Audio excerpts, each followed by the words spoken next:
Hey guys, tonight we lower the lamp against the hush of a stone-walled scriptorium and slide our fingertips across the first crackling leaf of a medieval tax ledger, the ink still glistening like tiny pools of midnight.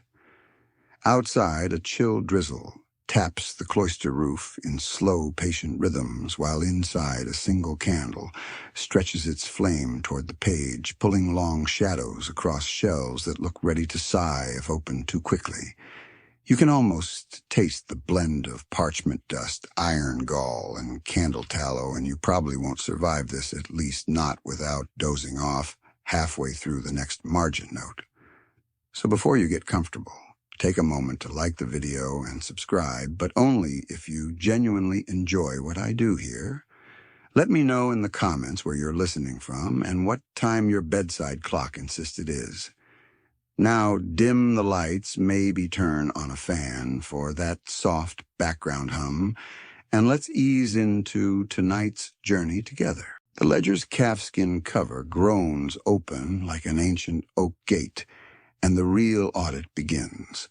You heft the volume, surprised something so dry could weigh as much as a cat. That's discovered unlimited pantry rights. Columns of cramped Gothic letters parade past names, dues, penalties, and the occasional splash of blood-red ink that scolds, "Seriously, Geoffrey, pay up." Historians still argue whether those scarlet warnings were sober legal markers or simply a bored clerk flexing dramatic flair. Mainstream fact time. Throughout the High Middle Ages, most local tax books followed a 3-column formula tenant payment in kind arrears, so royal auditors could sniff out embezzlement like bloodhounds in itchy wool.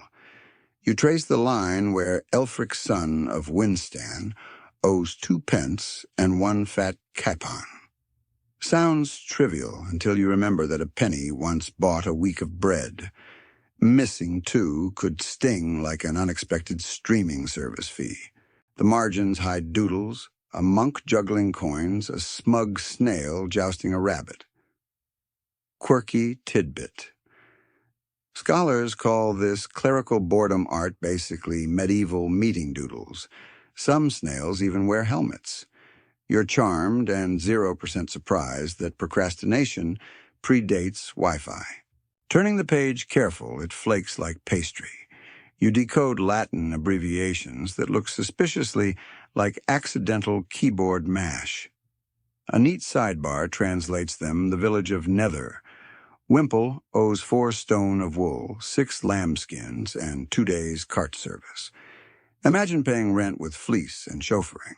Then again, you probably settled a pizza debt with leftover passwords, so maybe humans never change. Joke 1. At least the ledger can't charge a tissue tax when the dust makes you sneeze. Occasional gaps appear blank lines stamped vacate.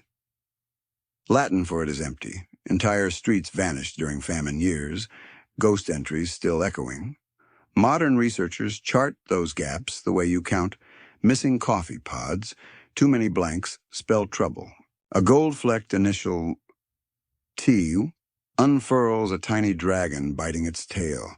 Beside it, Thurston the Miller in arrears, 18 months liable to distraint. Translation, the sheriff may seize anything not nailed down. Historians still argue whether aggressive seizures kept villages solvent or simply brewed resentment, the medieval version of an angry customer tweet storm. Joke 2. Drifts in, picture a deputy lugging a 200-pound millstone down a muddy lane while muttering about forgetting to file the ginormous circular rock form in triplicate. And yes, paperwork was literally woodwork. Auditors loved tally sticks, split hazel wands notched with sums. At audit time, they rematched the halves to prove no one shaved profit. Think of it as a medieval 2-factor login you physically snap apart. Before the violet ink arrives, a pasted-in slip called a schedule interrupts your reading. Schedules were the medieval spreadsheet tab extra lists sewn onto the master page whenever the sheriff discovered to his horror that maths had happened. This one recalculates wheat dues after a hailstorm flattened half the shire. Numbers scratched in hurried charcoal show rents slashed by a third, yet a margin note also barks bakers to supply full loaves regardless. The charcoal remains smudged proof that even 800 years ago spreadsheets crashed, albeit from rain, not ram. A tiny thumbprint of the harried clerk stains the corner forever, linking his post-storm panic to your late-night curiosity. Ink tone finally shifts from brown to violet, new scribe, new vibe. His exuberant loops dip below the line, recording a penalty for unpaid penny. Scholars debate whether such micro-fees deterred slackers or simply padded revenue. Either way, humanity's flair for monetizing virtually everything was alive and scribbling. Somewhere behind you, the librarian coughs a gentle reminder that parchment mites throw parties when disturbed. You focus instead on a footnote titled Fines for Watermills Grinding After Curfew. Evidently, if your wheels squeaked past bedtime, you owed 3 farthings and a handwritten apology. Mainstream Fact 2. Many borough charters enforced nighttime quiet hours centuries before modern bylaws. Quirky flourish. A surviving Norwich ordinance commanded any offending miller to stand in the market at dawn, clutching a wooden model of his noisy wheel splinters, shame and all. You picture that enterprising miller greasing the axle with goose fat at midnight, whispering, "Shh, the sheriff's ears are everywhere," while a neighbor counts each clack like sheep. Joke 3. Slides in on oiled gears, even the machinery needed a bedtime back then. The candle stub shortens, shadows stretch, and the room exhales. You note Geoffrey, our earlier delinquent, finally settles his debt in 6 silver pennies and 1 promise of a pig come Michaelmas. Relief drifts through you like warm cider. Closing the ledger, you realize these dry numbers are diaries: how many loaves a family baked, how many candles burned through winter, whether a lord's feast starred peacock or plain pottage. The scent of dust and history lingers as you ease the cover shut. You return the tome. The shelves creak either in approval or in warning that 14 more ledgers await. With a satisfied sigh, you close your eyes for a moment, hearing coins clink somewhere far down the centuries. Either way, keep that last matchstick of curiosity ready. We've only just begun auditing the Middle Ages in slow motion. You slide the ponderous ledger back onto its shelf and step into the manor courtyard where dawn is still stretching pink and tentative over moss-capped battlements. A rooster fries the silence with a crow so shrill you briefly consider charging him a noise abatement fee. Ahead, the Lord Steward is already setting up a long trestle table, a creaky wooden altar to the god of feudal obligations, because today is tally day when every tenant arrives, bearing tribute sacks of barley-waddling geese, and, yes, 1 impressively buzzing wicker basket of live bees. The steward scratches your name onto a wax tablet, offers a curt nod that says welcome, and don't touch anything sticky all at once, and motions for you to observe. First up is Tom of the Marshes, trudging beneath a burlap sack, so swollen with grain it could double as a medieval waterbed. He heaves it down barley, cascading through a worm-gnawed seam.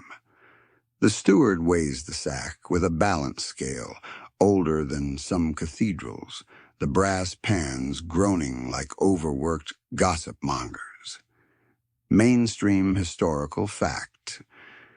By the late 12th century, villains on many English manors owed between 1/4 and 1/3 of their barley yield directly to the lord payable, in kind, so the lord's brewer could keep ale flowing like a never-ending group chat.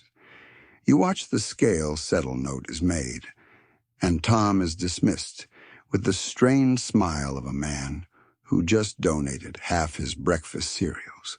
Next shuffles Agnes Gooseherd, her unofficial title, though everyone uses it because, well, geese. 6 birds are tethered to her belt by loops of nettle cord, honking indignantly at the injustice of taxation without breadcrumbs. Joke 1. You resist shouting "Fly, you fools," but the steward's glare suggests he's heard that gag since 1189. Each goose is counted feathers ruffled and penned in a makeshift coop where they gossip loudly about culinary fates. Somewhere in the manor kitchen, a cook grins, sharpening a knife the size of an oar. A murmurous excitement crackles when Osbert the beekeeper appears, arms wrapped around that humming wicker basket. The steward marks one swarm in his roll, and you blink, realizing you've just witnessed someone literally pay taxes in airborne insects. Quirky tidbit. A handful of surviving manorial accounts from Worcestershire record bee rent annual delivery of a live swarm prized because good honey tasted like bottled sunlight and beeswax-lit chapels without the reek of tallow. The steward pries open the lid a thumb's width to confirm there's genuine buzzing within, then slams it shut faster than a teenager switching off questionable tabs. Joke 2.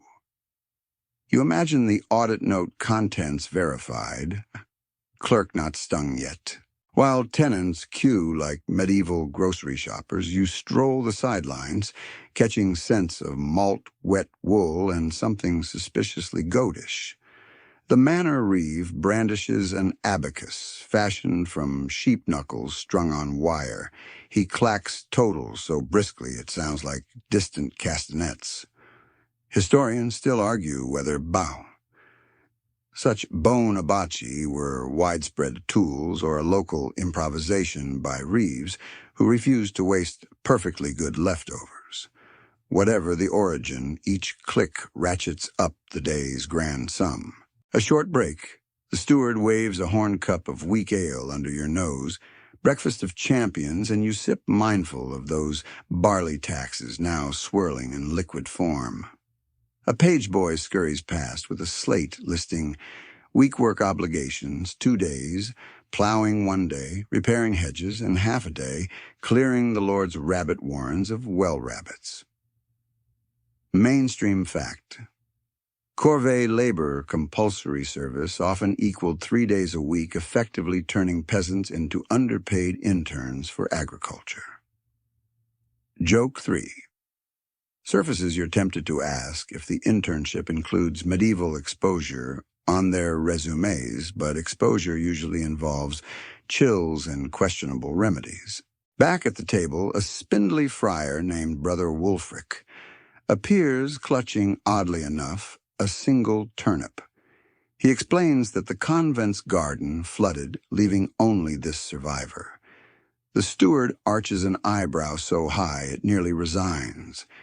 Yet after a whispered negotiation involving spiritual threats thicker than the turnip, he accepts, noting one root, spiritual interest accruing. Somewhere, a canon lawyer sighs appreciatively.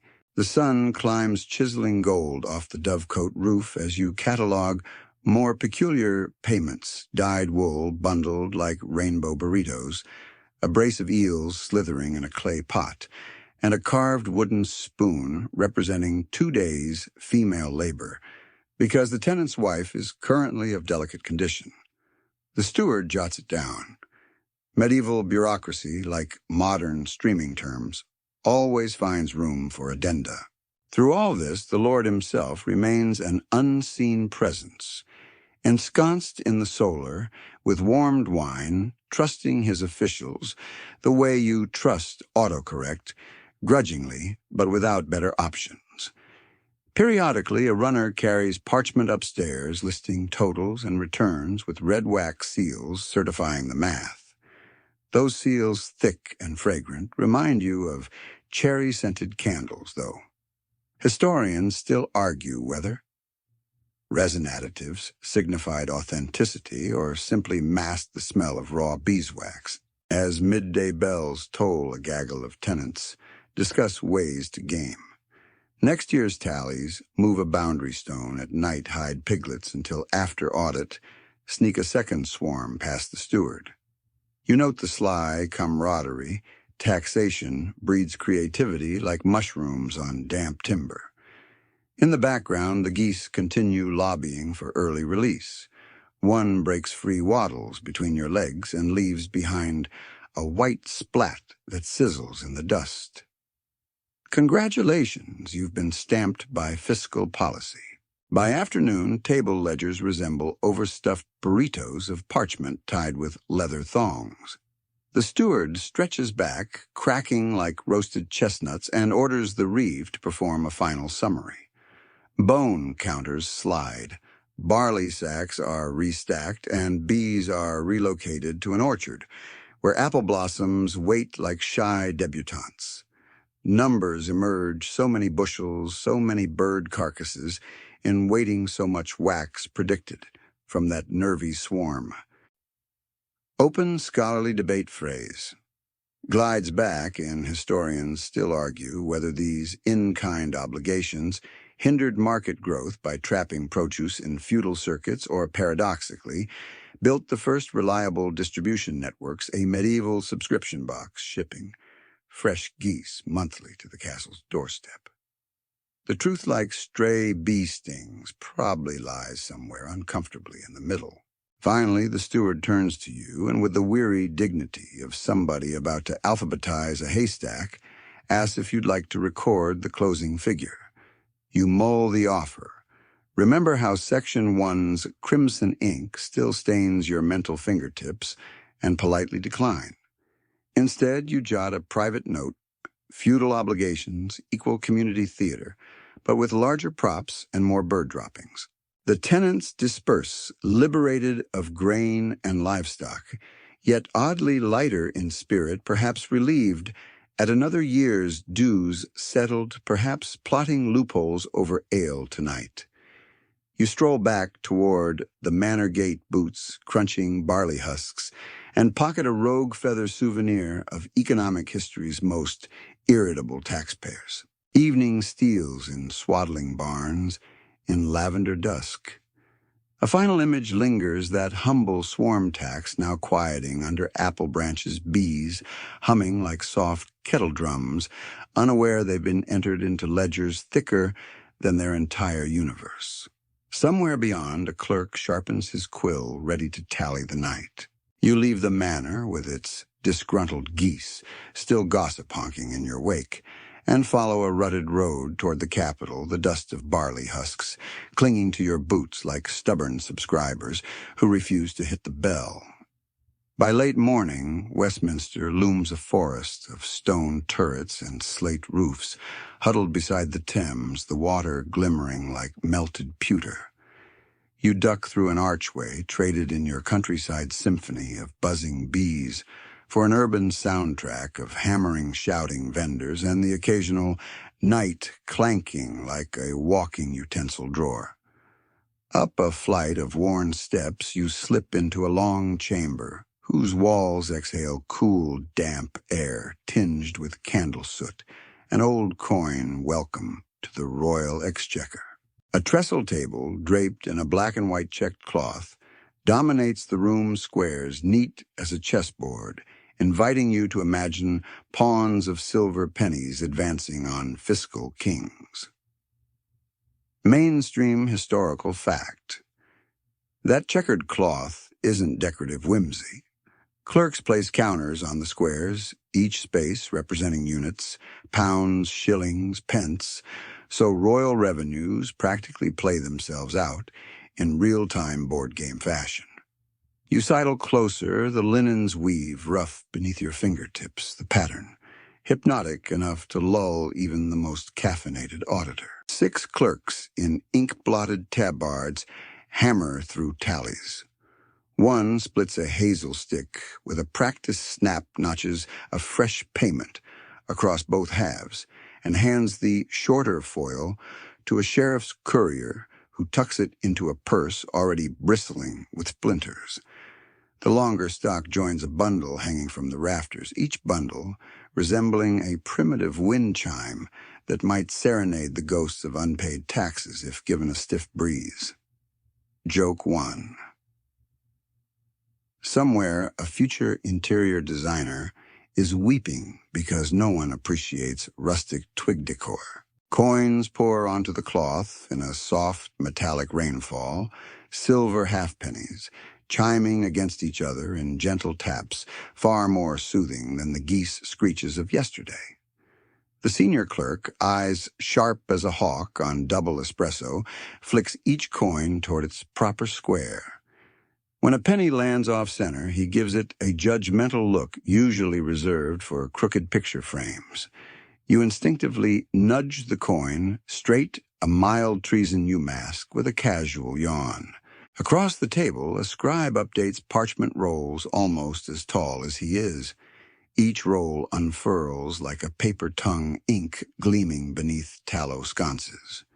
You read over his shoulder. William de Walbrook renders account of the firm of London, $300 and 12.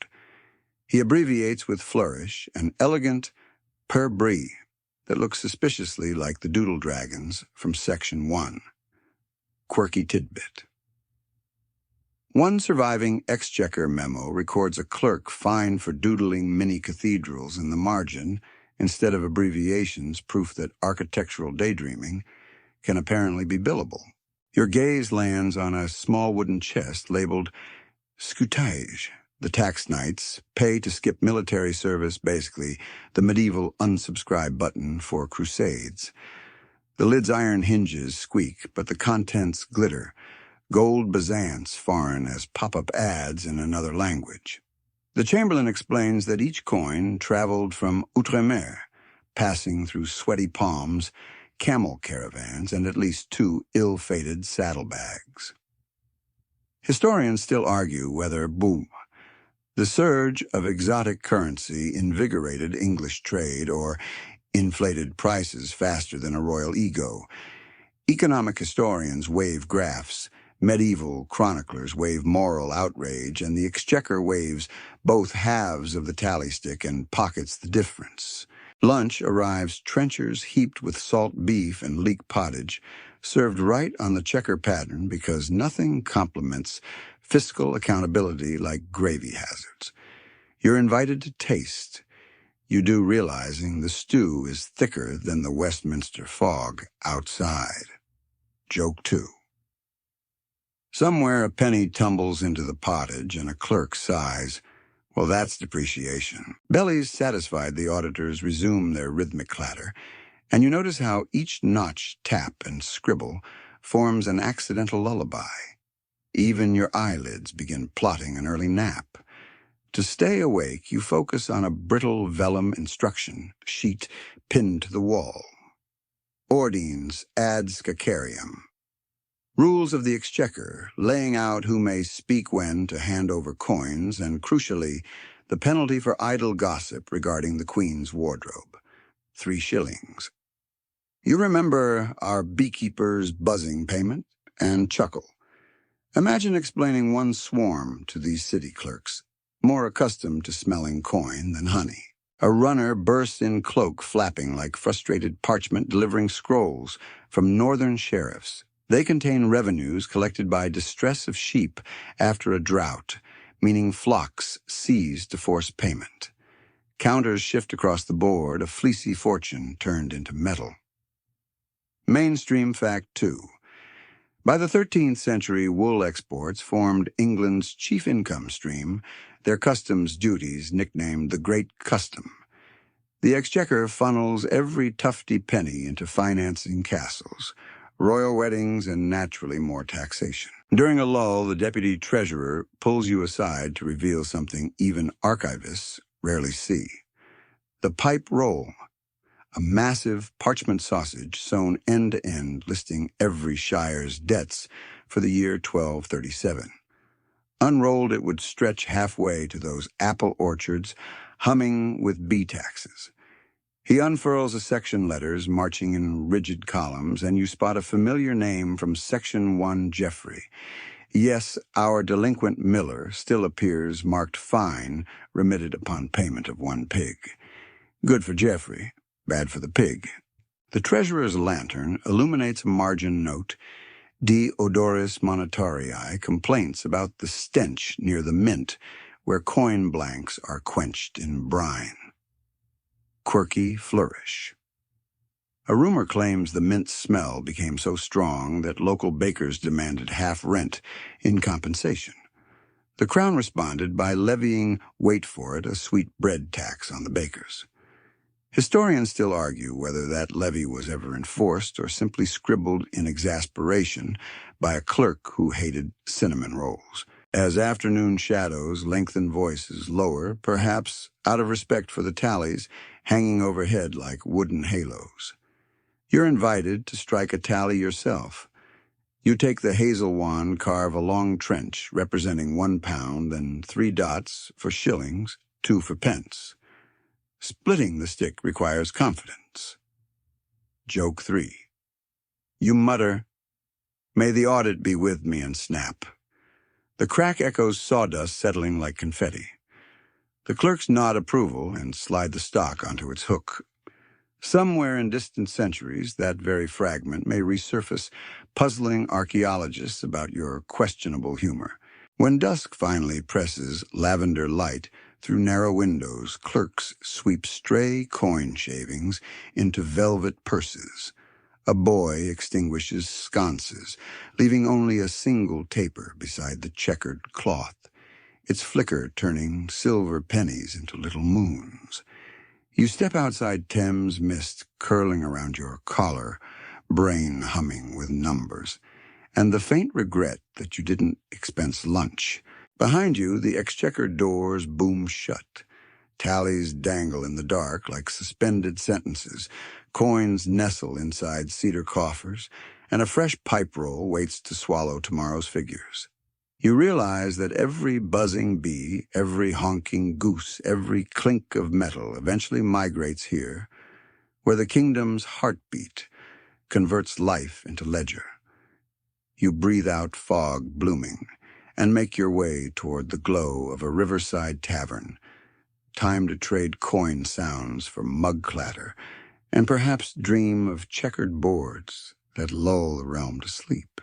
You rise from your riverside tavern pallet, at first light shoulders still echoing with the checkerboard rhythm of yesterday's exchequer. A bailiff in mud-splattered hose is waiting, tapping his ledger, with the impatience of a kettle about to whistle. "Hearth count day," he mutters, thrusting a soot-blackened candle stub into your palm, as if it's the badge of office. Off you go together, crunching along a frost-silver lane toward a thatch-capped hamlet, where chimney smoke curls like sleepy question marks, and every cottage secretly hopes to be overlooked. The bailiff's routine is brutally simple. Poke head through door, count fireplaces, cough theatrically, write numbers. Easier said than done. The first cottage wattle wall's door barely higher than your hip belongs to Widow Edgith. She greets you with a wave of her ladle and an apology about a touch of untidy embers. Inside, the air tastes of bacon, dreams, and last night's ash.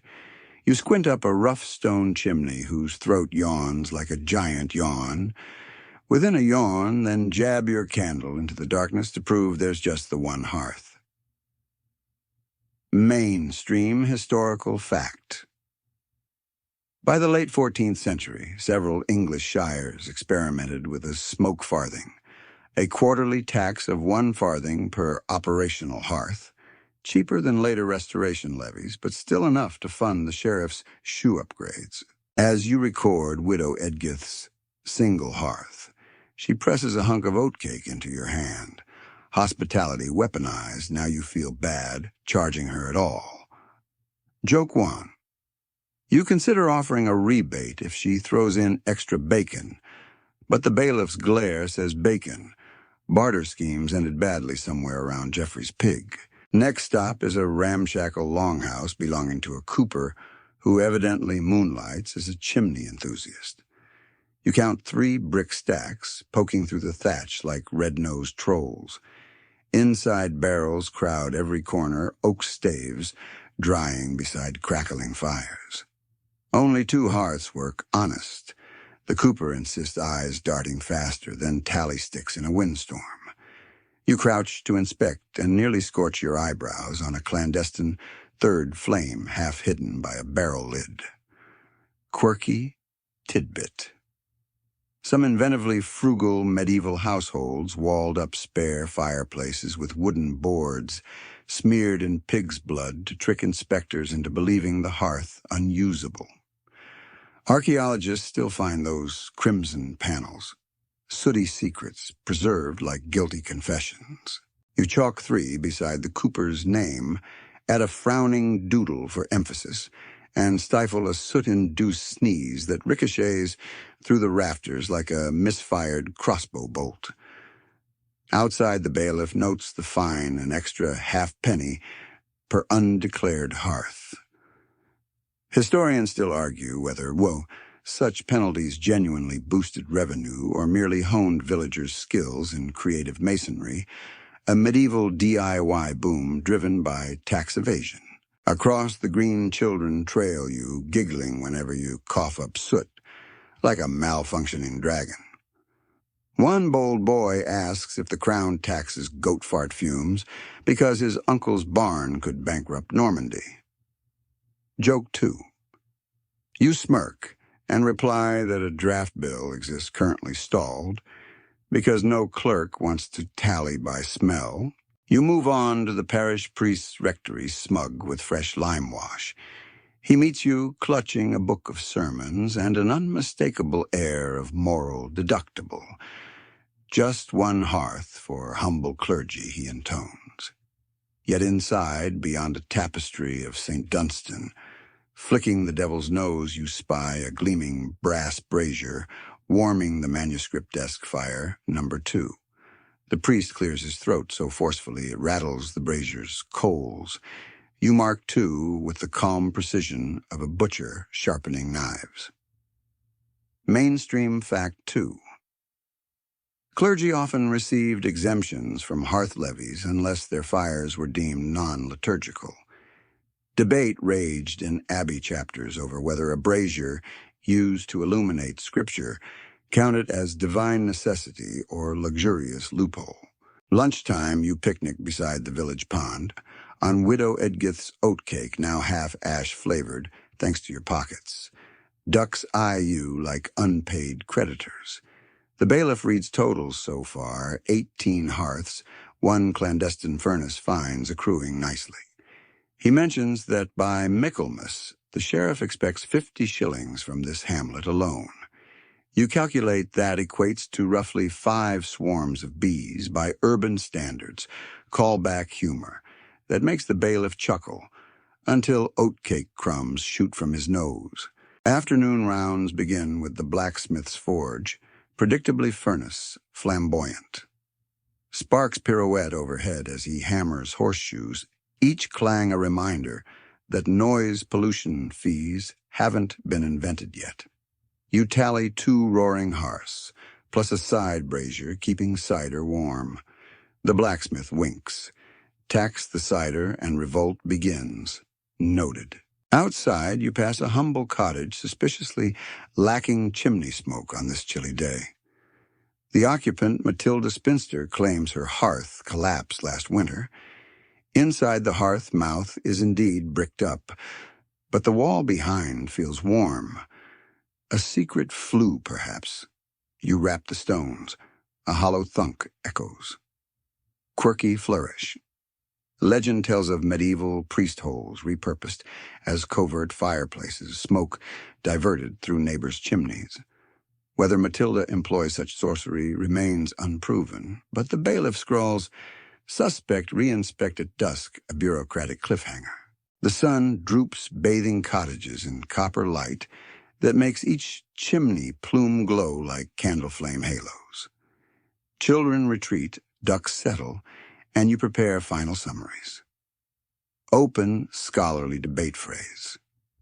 Returns historians still argue whether hearth taxes encouraged consolidation of family life around single large fires, fostering what sociologists later called the medieval communal hearth culture, or whether they simply made winter colder for the poor who chose hunger over higher levies. Numbers totaled 26 registered hearths, penalties adding 2 shillings, 3 farthings. You sign your initials beneath the bailiff's seal. He surprises you by gifting that soot-blackened candle stub, souvenir of smut and sums. Joke 3. You promise to sniff it whenever you miss the exchequer's checker pattern, but only if geese can't find you first. Dusk settles as you trudge back toward the King's Highway, lungs coated in charcoal pockets, richer by precisely 0 pennies. Auditors may count coins, but they rarely keep them. Behind chimney smoke merges into the violet sky a quiet census of domestic warmth. You imagine each plume rising straight to the pipe roll line by line until the parchment sausage smells faintly of oak and peat. One last cough, one last look over your shoulder, and you mark today's lesson in your mental ledger, where coins jingle and bees buzz, fires crackle too, and every glow has a price measured in farthings, soot stains, and the occasional moral quandary about a priest's brazier. Tomorrow promises fresh tallies of an entirely different flavor, but for now you let your breath join the night air, slow and steady as hearth smoke fades into stars. You awaken the next morning with soot still crusted in your cloak folds. Across the inn yard, a herald nails wet parchment to a post. Personal levies have arrived, taxes on beards, windows, and bachelorhood. You stroke your stubble, suddenly aware it carries a price tag. Yesterday's bailiff beckons. Chin hairs, glass panes, lonely hearts, count 'em all, he says. You follow him to the bustling market square, where a booth flaunts the sign, Barba, Fenestra, Caleb's Pay Here. Onion pies, horse sweat, and fresh lamp-black mingle in the crisp air. First in queue stands a mason, whose beard could hide sparrows. A clerk brandishes bronze calipers, grips the whiskers and measures. Mainstream historical fact. Parish rolls from 13th century Lincolnshire, record chin silver a halfpenny due from any journeyman, sporting a beard beyond 2 finger widths, an ancestor of Peter the Great's more famous levy. Joke 1. The clerk warns that hair grows half an inch a month and recommends his premium trimming plan to keep costs down. Coins clink. The mason receives a tin beard token, a caterpillar-shaped badge proving payment. Refusal would mean forcible shave by the town constable, the razor allegedly honed on the tax roll's edge for irony. A lanky university scholar tries to dodge the booth collar high to mask his wisps. A gust flares his hood like a signal flag. The calipers close in. He insists philosophy needs facial freedom. The clerk counters that fiscal freedom needs pennies. The scholar parts with a groat, pins his copper badge to his cap, and stomps off muttering about Aristotelian tyranny. Next, you join the window line. A housewife swears her cottage has only 3 openings. The inspector wields a tally board etched with bird silhouettes. Any glass wider than a pigeon's wingspan incurs extra dues. He counts an oculus over the pantry as half a light and charges her accordingly. Quirky tidbit. Thrifty folk sometimes bricked up windows the night before inspection, leaving outlines called tax scars that still freckles many medieval facades. Today you spot fresh mortar not yet dry as evidence. A brewer steps up proudly, boasting 9 great panes that showcase her new copper kettles. She pays without complaint, good marketing. She shrugs, costs money. The clerk's eyes linger on the kettles, perhaps plotting an ale aroma tariff for next quarter. By noon, the bachelor levy rises like a nervous chorus. A friar with a ledger thicker than his rope belt proclaims that any man over 25 without lawful spouse owes a celibacy farthing each quarter to safeguard morals and guarantee future taxpayers. Historians still argue whether these dues rang more wedding bells or merely swelled church coffers. Troubadour versus gripe that love now costs more than wine. Tucker, joke 2. Yesterday's soot-smudged boy pipes up will goat farts be taxed next, sir. The bailiff's eyes gleam. Not yet, he says, but keep that barn warm. Somewhere policy is born in jest. The square hums with commerce and commentary. Beard tokens jingle, panes flash in the sun, bachelors grumble about price-tagged loneliness. Matilda Spinster Habikia, our secret hearth suspect, flourishes her spindle and reminds the friar bachelor taxes don't apply to women. She departs, victorious eyebrow arched higher than any levy. Wealthiest among the unwed is Sir Reginald of Buttermarket, a rotund wool merchant whose purse jingles like wind chimes. Instead of the modest farthing, he slaps down a whole silver mark and demands a parchment certifying permanent bachelor immunity, insisting that no mortal woman can compete with his alpaca-lined slippers. The friar, smelling opportunity, drafts the certificate on the spot, wax seals it, and adds the cheerful inscription, Amor postponitur usque mortem, love deferred until death. Sir Reginald waddles away, triumphant, brandishing his license like a saint's relic. An official trumpet squeals time for public shaving of delinquents. Two beggars too poor or proud to pay mount a dais. The constable's razor saws, sparks of stubble drift as the crowd cheers. Mainstream fact 2. A 14th century York ordinance prescribed public shaving for beard tax evaders. One chronicler claims a barber fainted at the smell, yet still submitted his invoice. Receipts are counted beard dues, 10 shillings window levies, 8 bachelor coins, 3. Respectable, considering the stall's overhead of 1 razor, 2 temperamental calipers, and limitless novelty. Joke 3. You suggest charging a spectator fee for watching the shaves. The clerk's quill freezes mid-stroke, and you fear a new column will appear by dawn. Late afternoon light paints halos on stacked glass, turning every pane into a miniature sunset. Craftsmen place wagers on tomorrow's fad glove fingers, wink, frequency sneeze quotas.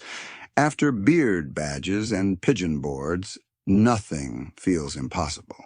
Night settles. Vendors douse lanterns, yet the booth stays lit, while clerks reconcile the day's carnival ledgers beneath headings like foliaceous chins, glazed apertures, and souls unwed. One flexes aching fingers and sighs he preferred last year's bee-swarm audit. At least the hives hummed in tune.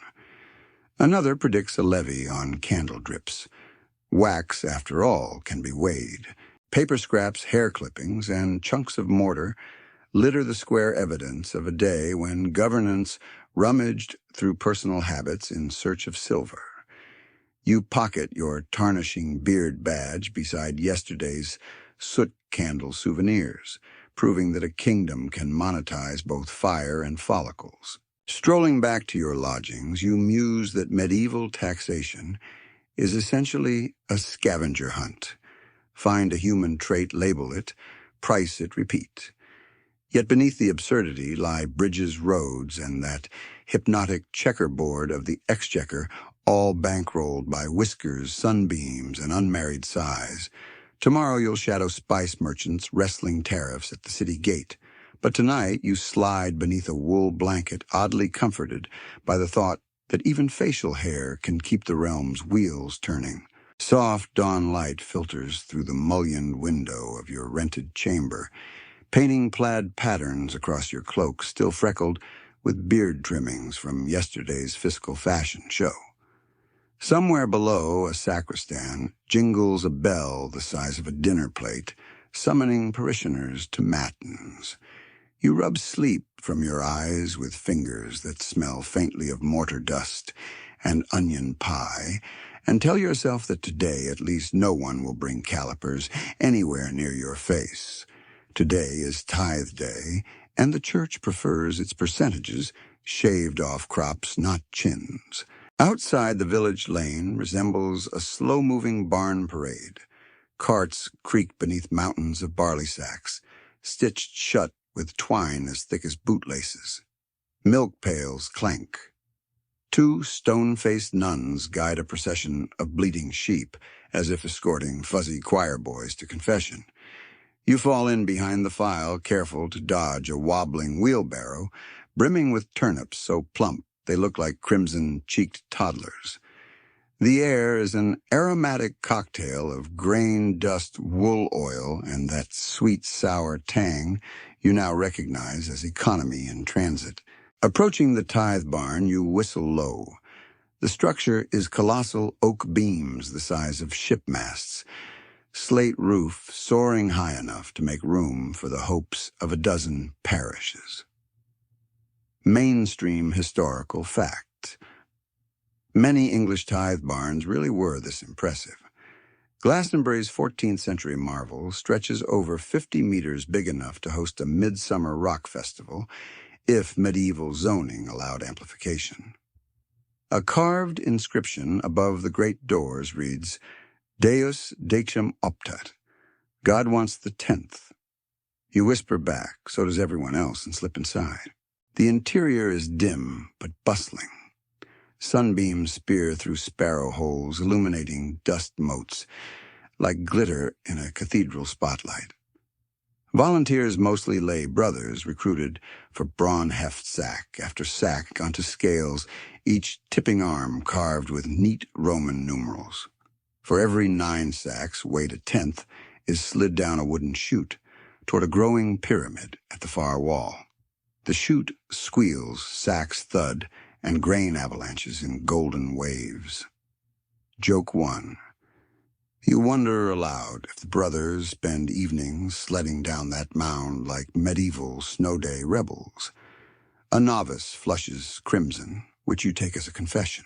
Near the barn's center, an elderly canon sits on a stool shaped suspiciously like a wine cask. He keeps the master tally, a parchment scroll, curled tighter than a pig's tail. Each donor's name, quantity, and type of offering flow beneath his quill. When a farmer presents a crate of live hens, he lists both feathered livestock and the projected egg yield. Quirky tidbit. A surviving Worcester roll from 1296 records 3 hens, 1 found a crow, reclassified as cock, find 2 extra eggs, proving IRS gender reassignment is older than Twitter debates. You're tasked with escorting contributions to their designated bays, grain here, livestock there, dairy in the cool alcove, once rumored to store relics but now blessedly devoted to cheese. The brothers hand you a wheel of cheddar so heavy it could anchor a ferry. You waddle it across the barn, nose filling with a nutty aroma that triggers memories of last night's watery pottage. A monk with a humorously large keychain slides a ledger onto a shelf and sniffs the cheese with priestly approval. Choir voices drift through slatted vents, boys practicing a plainchant that scales and dips like doves riding warm air.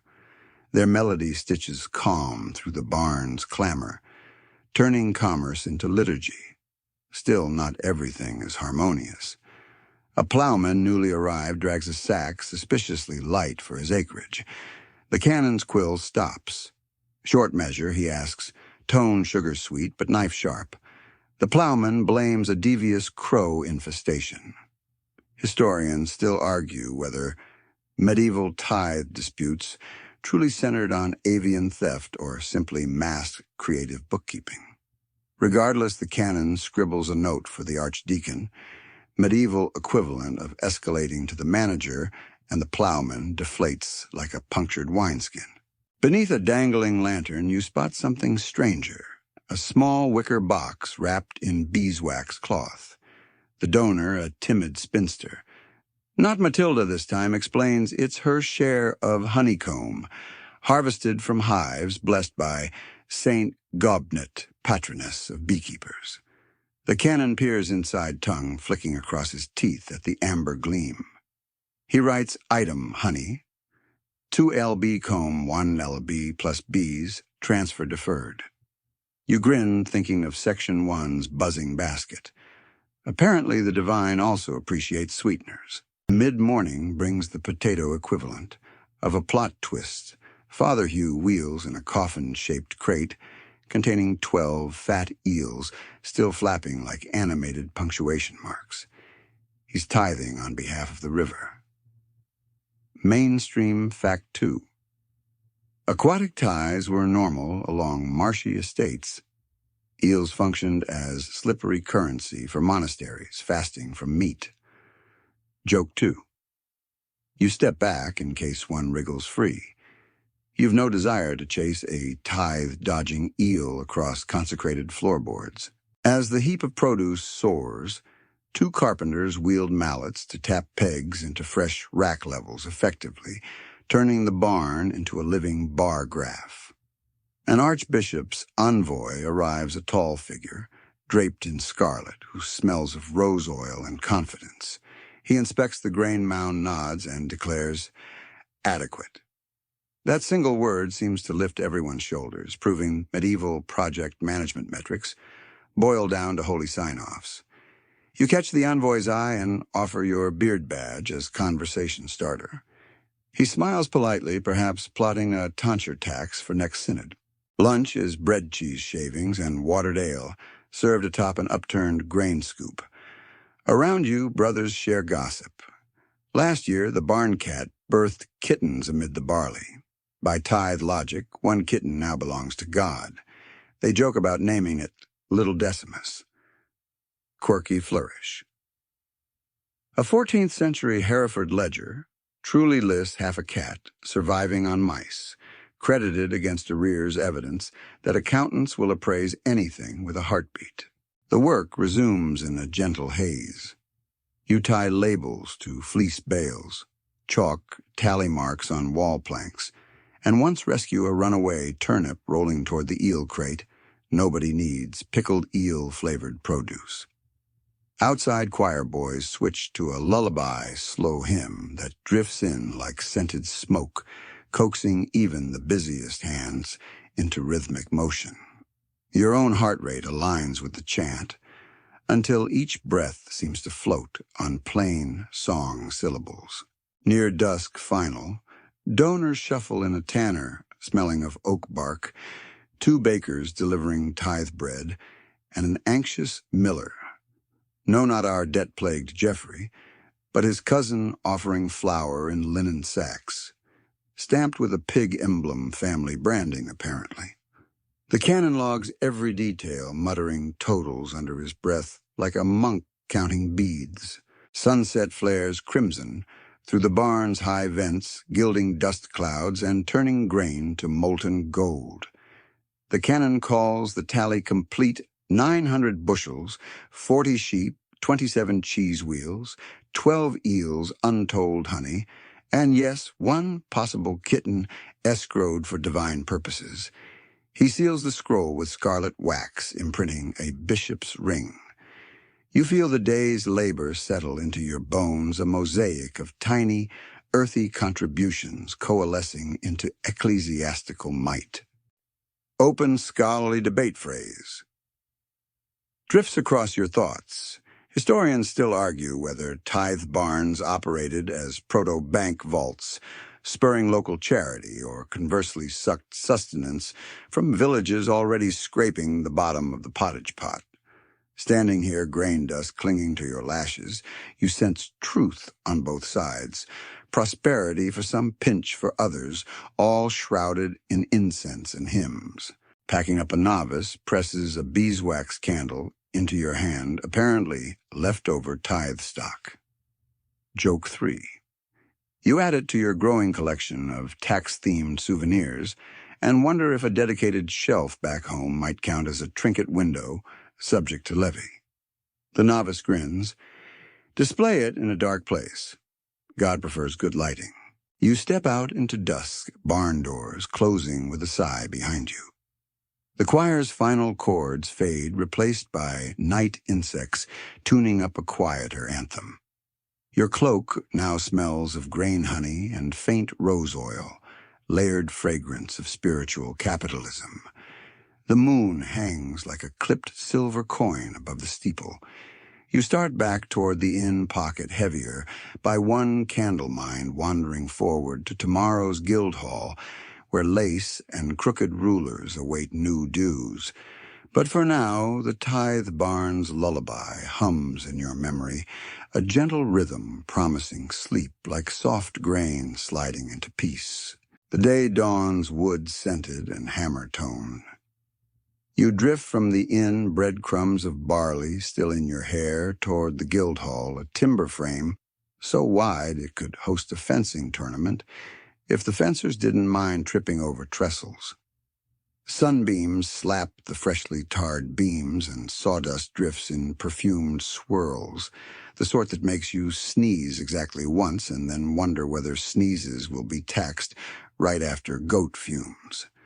A bell forged to resemble a donut hole and all clangs 3 deliberate notes dues time. Inside the hall is a festival of craft. Coopers spin hoops across the floor like runaway halos. Masons compare chisels the way bards compare limericks. And tailors fuss with bolts of wool so vibrantly dyed they appear electrically powered. A long table sits at the center, draped in green baize and overseen by the guild warden, a man whose beard, if yesterday's calipers were here, would bankrupt him by lunchtime. His badge hammered silver reads, Rectifaciendo, do it right, though the crooked angle at which it hangs undermines the motto. Each craft approaches in rotation, as strict as the exchequer's checkered squares. Leather workers first. They present a roll of tanned hide exactly 24 palms long. The warden measures with an ebony ruler that bows like a smug cat stretch. You notice the curve and raise an eyebrow. He flashes a finger-over-lips grin that says, bending standards is a literal art here. Mainstream historical fact. Many late medieval guilds required members to supply a yearly proof piece of top-grade material, the price of remaining within the monopoly and flying its proud banner. This hide, smooth as church pew polish, passes with squeaky approval, and in exchange the guild issues a parchment chit promising market stall rights for another year. Next, lacemakers glide forward, shawls draped like spun moonlight. Their payment isn't coin, but lace by the L. Precisely measured lengths reeled off tiny bone bobbins. 2 apprentices hold opposite ends, tensioning the filigree like violin strings so the warden can count stitches. He loses track at 99. Mutters start again, and you spot the apprentices rolling their eyes in perfect sync, the universal teenager gesture that transcends centuries. Joke 1. You whisper that they should charge him a patience surcharge. One giggles and nearly drops her bobbin. A carpenter steps up hefting what looks like a normal plank until he spins it to reveal carved relief paisley bees swirling around a goose with a suspiciously smug expression. Callback humor duly noted. The warden weighs the plank in his palms, then cracks a smile wider. Then the Thames in flood decorative taxes taste sweeter when they come with inside jokes. He stamps the carpenter's due book with a blob of red wax shaped improbably like a tiny hive. At the rearmost bench, the ruler makers, yes, a guild within a guild, showcase their wares. One specimen lies arrow straight, but another sports a cheeky wobble halfway along more serpent than straight edge. The warden squints. Was that warp accidental or comedic? Quirky tidbit. A 15th century York bylaw penalized carpenters for measuring by crooked rule and confiscated any bent sticks, yet minstrel troops coveted them as props, hence the enduring joke that a bad lute player follows a bent measure. Today the warden fines the rogue ruler a penny, then pockets it for the guild's annual feast. And the craftsman shrugs, apparently crooked sells at minstrel markets. A hush spreads when the goldsmiths arrive. They present not bullion, but a delicate chalice wrapped in lamb's wool payment, in kind for communal coffers. Light sifts through high windows, strikes the cup, and flares into molten butter glints. The room releases a collective ooh that would make cathedral choirs jealous. Historians still argue whether requiring such lavish dues pushed artisans toward excellence or cornered them into bankrupting flourishes for status. Either way, the chalice secures the goldsmith's prime stall beside the town gate, and a headline role in tomorrow's Corpus Christi procession, a marketing dream disguised as piety. The warden's scribe, a wiry fellow with ink smudges up to his elbows, totals contributions on a parchment ruled into narrow columns. Each craft owns a roe-leather lace timber metal, plus a wild card slot labeled Miscellanea, where oddities like eel-skin book covers and beard hair paintbrushes accumulate. You lean in. Today's Miscellanea entry. 3 whistles, carved from goose bones, pitches A-D off-key. You silently bless the geese for remaining economically relevant. Lunch arrives. Platters of trencher bread topped with thick onion gravy served atop a slab of marble the masons are paid to supply. Joke 2. You ask whether the lunch slab counts toward their dues. The warden winks and carves an invisible check mark in the air. Everyone laughs, though the masons less so. They'll be fetching a replacement slab tomorrow. Belly's settled dues resume with tailors. They unfurl a banner proclaiming measure twice, tax once. The slogan earns chuckles until the warden reminds them the yearly yardstick audit is next week. 15 fines were issued last year for enthusiastic rounding. A hush returns faster than lacework tension. By mid-afternoon, the baize table groans under tribute, hides lace coils, carved rulers straight, and comedic cedar planks, amphorae of lamp oil, a single glass mirror rumored to show you older than you are, an accidental truth serum the barber guild might upcharge. The scribe tallies everything again, eyes flicking like abacus beads. Ink dries. Wax seals hiss as they cool. Around you, the hall settles into that post-administrative lull. You now recognize the calm after coin, the quiet before tariffs. Open, scholarly debate phrase. Drifts through your mind, historians still argue whether guild dues built communal solidarity, shared banquets, widow funds, apprentice schooling, or calcified social hierarchy, locking newcomers out like a barred gate hung with members-only parchment. Watching novices scrub tables while masters sip spiced ale, you suspect the answer lies somewhere between the crooked and the perfectly straight. Work done. A journeyman minstrel strikes up a soft tune on a rebec strings, thrumming like purring cats. Apprentices sweep sawdust into piles resembling sleepy hedgehogs. Someone cues a running joke that sawdust piles will be weighed as floor tax next year. Joke 3. You chip in that sneezes still remain untaxed for now, and a dozen guilders instinctively pinch their noses. Before leaving, the warden presents you with a small gift, a tiny lace bookmark woven in bee and goose motifs, a personal thanks for your clear observational skill, which is polite code for your laugh at our in-jokes. You slide it next to the beard badge and beeswax candle in your cloak pocket. Tax trinkets assembling into a rattling reminder that every corner of society, from facial topiary to lace density, can be monetized if you just assign a measuring stick, even a crooked one. Outside dusk paints the cobbles copper. Hammers fall silent. Lathes cease their spin, and lace makers shake out numb fingers. You walk away beneath a sky ribbed with gully pink clouds, ears still echoing with Rebec lullabies, nose twitching at lingering sawdust.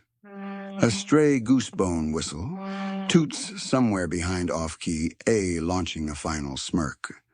Tomorrow awaits with merchant tariffs on spice-laden ships, but tonight you let the Guildhall's wooden heartbeat fade, counting souvenirs like beads of sleep, one straight ruler, one crooked, both pointing toward dreams. You reach the quayside just as the sun melts into a stripe of bronze across the estuary, turning wave crests into flickers of beaten metal.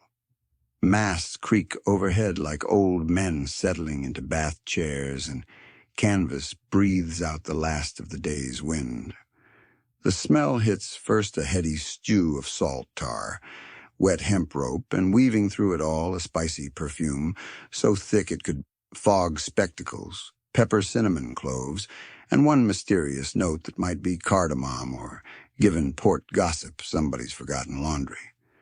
Your souvenir pocket rattles with lace bookmark and beard badge, and you wonder whether cloves will join the collection by nightfall. A scarlet-coated customs sergeant waves you up a slick gangplank the width of a crooked ruler.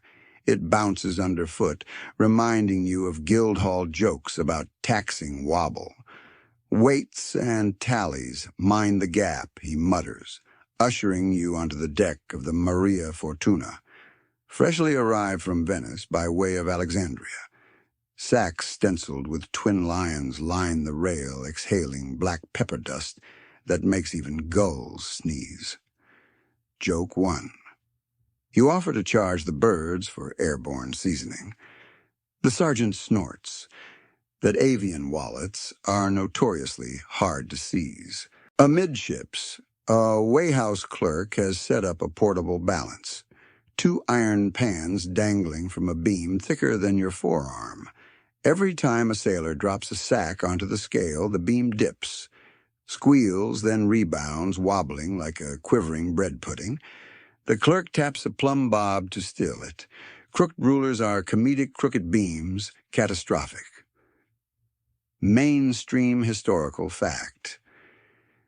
By the 14th century, English ports imposed a petty custom of 1 shilling and a penny on every sack of pepper or ginger, a levy recorded, meticulously in port books, preserved today at the National Archives.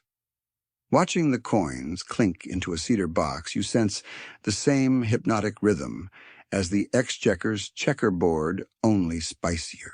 A Venetian factor unfurls parchment invoices slick with Mediterranean humidity.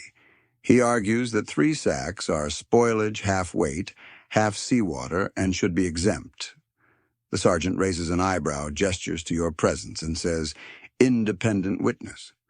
Great now your quality control for damp pepper. They slice a sack. Peppercorns tumble out like shiny beetles, clattering across deck planks. You scoop a handful warm aromatic, suspiciously dry. The factor shrugs with a smile that belongs on a patron saint of creative accounting. Nearby, 2 barrel makers pry open a cask labeled olive oil, only to reveal nested packets of nutmeg smuggling by culinary camouflage. Quirky tidbit.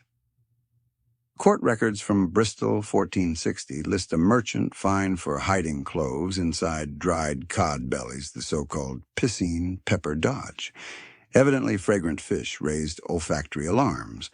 Tonight's nutmeg stunt meets the same fate. Sergeant doubles the duty plus a cleverness surcharge of 6pence. Joke 2. You whisper that at least the cod won't complain. The sergeant counters that cod rarely appeal levies no backbone. When dusk deepens, braziers ignite along the quay, their flare painting every scale pan with molten copper light. Sailors form a bucket line of spice sacks, chanting a work song whose chorus rhymes, "Ginger with my lord shall injure, doubtless a jab at tariff pain." Between verses you catch snippets of gossip. A ship last month paid in beeswax because the pepper market collapsed. Another paid half in mirrors after a storm ruined its saffron. You note how commerce flexes like Matilda's secret chimney, flues through any gap officials leave. Inside the dockside customs shed oak tables, grown beneath conical piles of salt bundles of silk and a pyramid of dried figs still wearing desert dust. The tally clerk quill dancing divides dues into neat categories. Pepper custom, spice farthings, harbor pennage, night lamp fee for those braziers.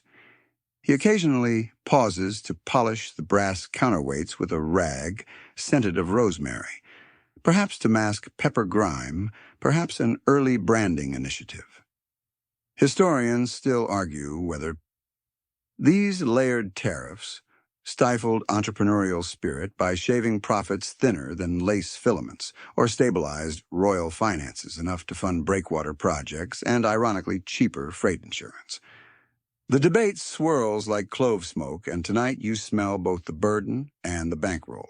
A commotion erupts at the door. A youth clutching a crate bursts in, chased by Doc Watch. He claims the crate contains sample spices for the Guild of Physicians, surely duty-free for public health. Skeptical, the sergeant cracks the lid to reveal onions. The youth blushes scarlet. Apparently he heard sample and just grabbed the nearest edible. A fine of 1 groat and mandatory unloading duty for a week. Justice served with tear-inducing garnish. Joke 3. You suggest taxing the onions for provoking weeping. The watch captain files the idea under morale hazards and moves on. By now, the pepper piles have dwindled, replaced by towers of small, lead-sealed bags. Each bag bears the king's stamp, a tiny, crowned peppercorn. Sailors heft them onto mule carts' wheels, creaking off toward the city's spice market, where apothecaries will grind, bakers will sprinkle, and nobles will brag about how many pennies they chewed with every bite. The clerk hands you a sealed docket evidence that tonight's assessment totaled £2 7 shillings 3 pence, plus 1 confiscated nutmeg cask. You tuck it beside the beeswax candle, its parchment rasp whispering of future audits. Moonrise silvers the water. The Maria Fortuna lowers her banner and readies to warp upriver for repairs. Tariffs settled, profits mostly intact. You linger, watching lantern reflections bob like gold florins tossed in a wishing well. Somewhere down key, a minstrel pipes an off-key A on a goosebone whistle. Apparently the guild's rejects find new stages. The note drifts over cinnamon-scented air, meeting the rhythmic slap of ropes against hulls, a lullaby for ledger keepers. Stepping onto the wharf, you cast a final glance at the wobbling scales now still in the lamplight. You wonder whether tomorrow's tally sticks will split straighter than that beam, or whether wobble is simply baked into every system. Beard taxes, crooked rulers, hidden hearths, sneezing gulls.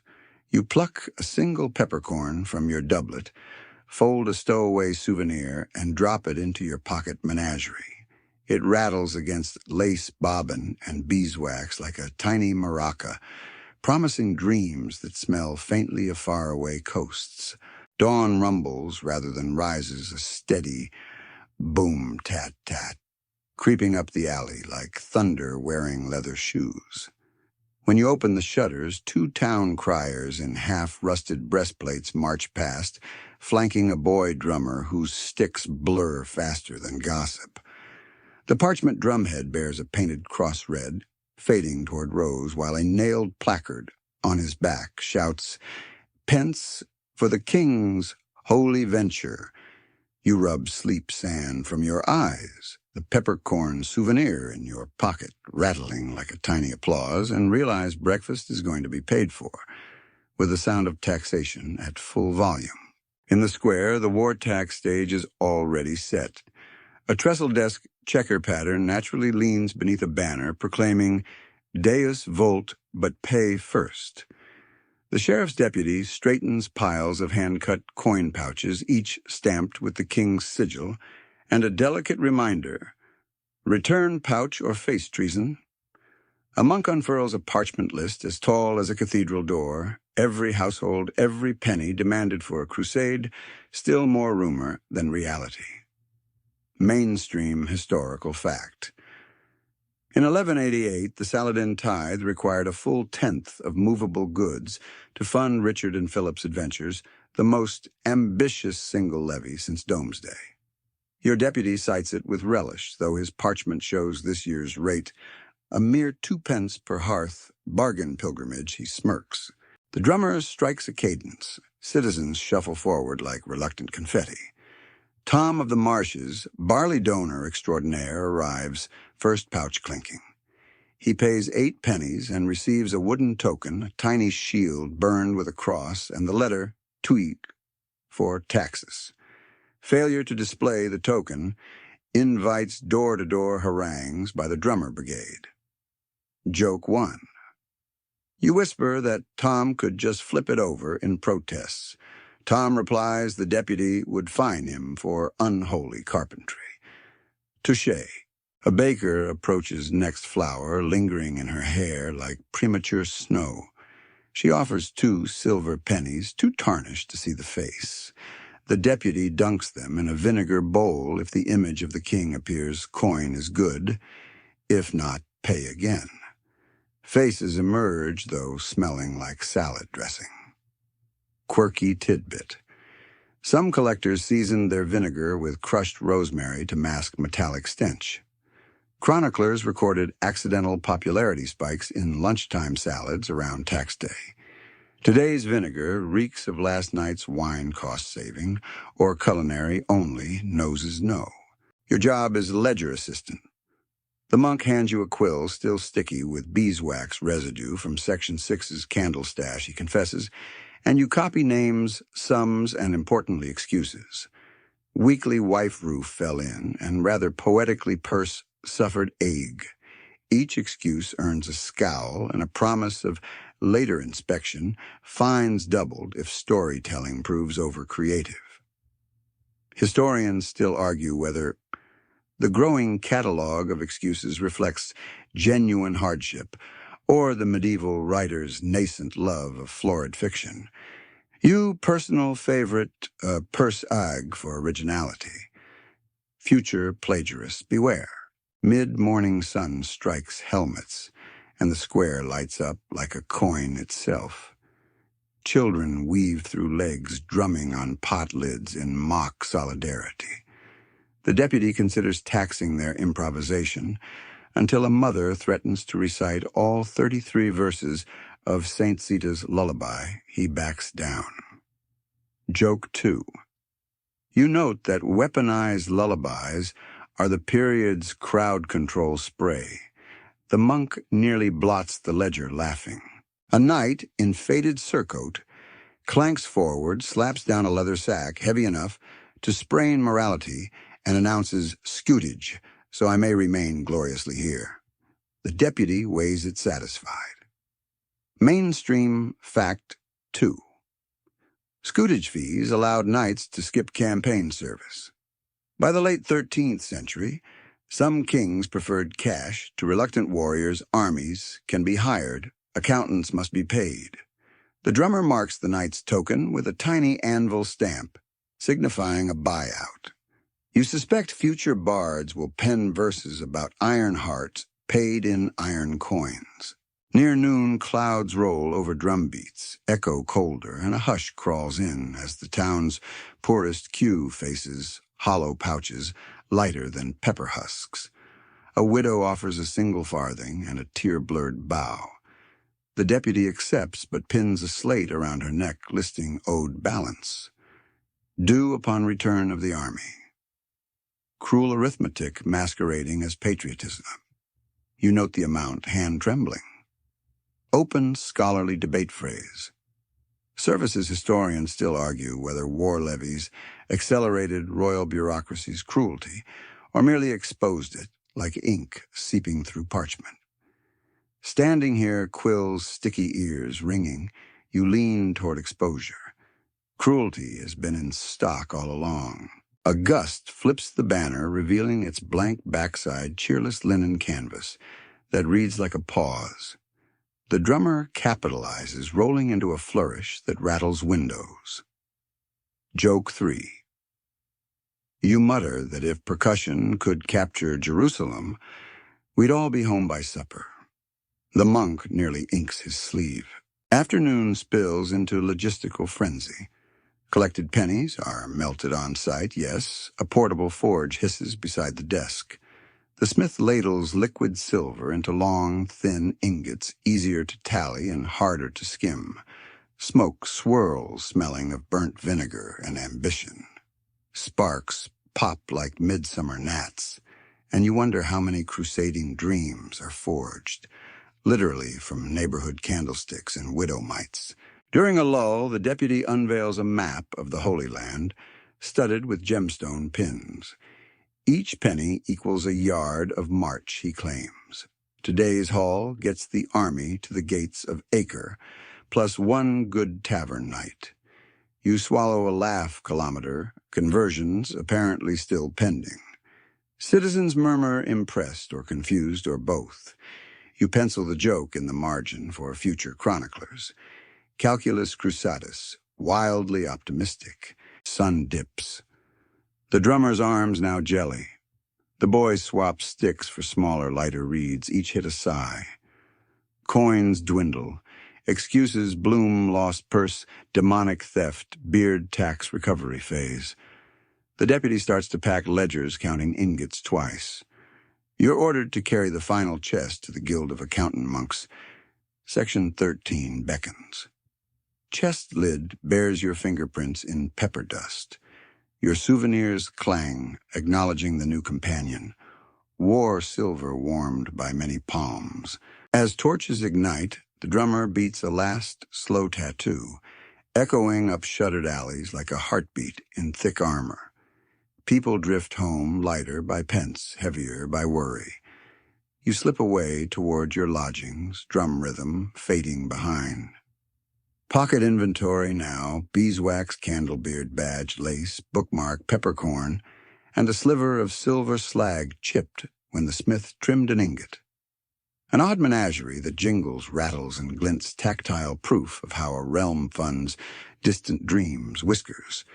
Grain windows, spices, and today heartbeats cast in metal. Clouds part. A spear of starlight catches the slag shard through your cloak seam, flashing like a miniature crusader sword. You tuck it deeper. Breathe the cool night smoke, vinegar, and the faint sweetness of hope the taxman can't quite melt. Morning breaks to a sullen hush. No drums, no checkered tables clacking. Instead, a soft bell tolls from the infirmary quarter, each note muffled as though wrapped in wool. You step into a street eerily thin of chatter, the air laced with vinegar sharp enough to pinch your eyes. The war tax chest you lugged last night has already vanished into some accountant crypt, replaced now by linen-draped carts rolling slowly toward the Abbey Close. On their sides, a charcoal scrawl reads, Subsidia pestilentiae, plague subsidies, because when death takes the workforce, even kings must offer coupons for survival. A bailiff in a waxed cloak presses a wooden token into your palm. It bears a skull subtly smiling above the words, Necessitas non habeta legum. Necessity has no law. Translation, your presence is necessary and laws may bend. He directs you toward the great hall, but not before handing you a strip of coarse linen soaked in rose vinegar. Mask up, he warns. You tie it across your mouth. Instantly, peppercorn souvenir meets vinegar fumes in your nose, a scent somewhere between pickled spice cake and regret. Joke 1. You mutter that at least your beard badge is safe. Germs can't tax what's already charged. The bailiff almost smiles a feat amid plague duties. Inside the hall, trestle tables shed their usual green baize for washable tar cloth. Clerks in hooded smocks, faces hidden behind beak-shaped leather masks, stuffed with herbs, hunch over relief rolls, parchment lists rustling like restless pigeons. They dip quills in ink, thickened with powdered myrrh. Fragrance trumps contagion, apparently, and record the names of bereaved households, do grain coin or oddly replacement livestock. Mainstream historical fact.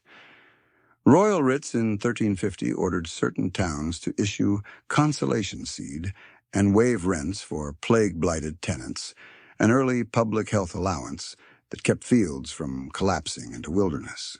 You're assigned as runner. Each parchment you carry to the distribution bay feels warmer than it should, as if grief radiates through ink. At the bay, volunteers dole out subsidies, half bushels of barley coins scraped from emergency funds, and in one memorable case, a pair of goats, tied with black ribbons instant dairy for an orphaned boy who clutches the lead rope like a knight's banner. Quirky tidbit. Some chronicles tell of municipal lotteries where survivors drew lots for the clothes of the deceased, a morbid thrift practice meant to spread resources. Today's town has banned that in favor of vinegar fumigation and a bonfire for garments too haunted to mend. Mid-morning, a monk wheels in an iron-bound chest labeled Legatum Sanitatis, the health legacy. He unlocks it with a key longer than your lace bookmark and reveals rows of tiny pewter files holding crushed emerald-powdered toadstone and something politely termed dragon tears. Each file is to be mixed into communal wells, faith in apothecary sparkle, meeting fear of invisible killers. Historians still argue whether such gemstone prophylactics offered placebo comfort or genuinely filtered pathogens. Chemists today lean placebo, but the roll keepers jot the expense anyway because belief itself can be subsidized. Lunch comes in silence. No trencher bread piled high, just broth infused with garlic and hyssop, ladled into wooden bowls that smell of pine tar. The usual joke about taxing sneezes resurfaces, but no one laughs. Sneezes are suddenly suspicious.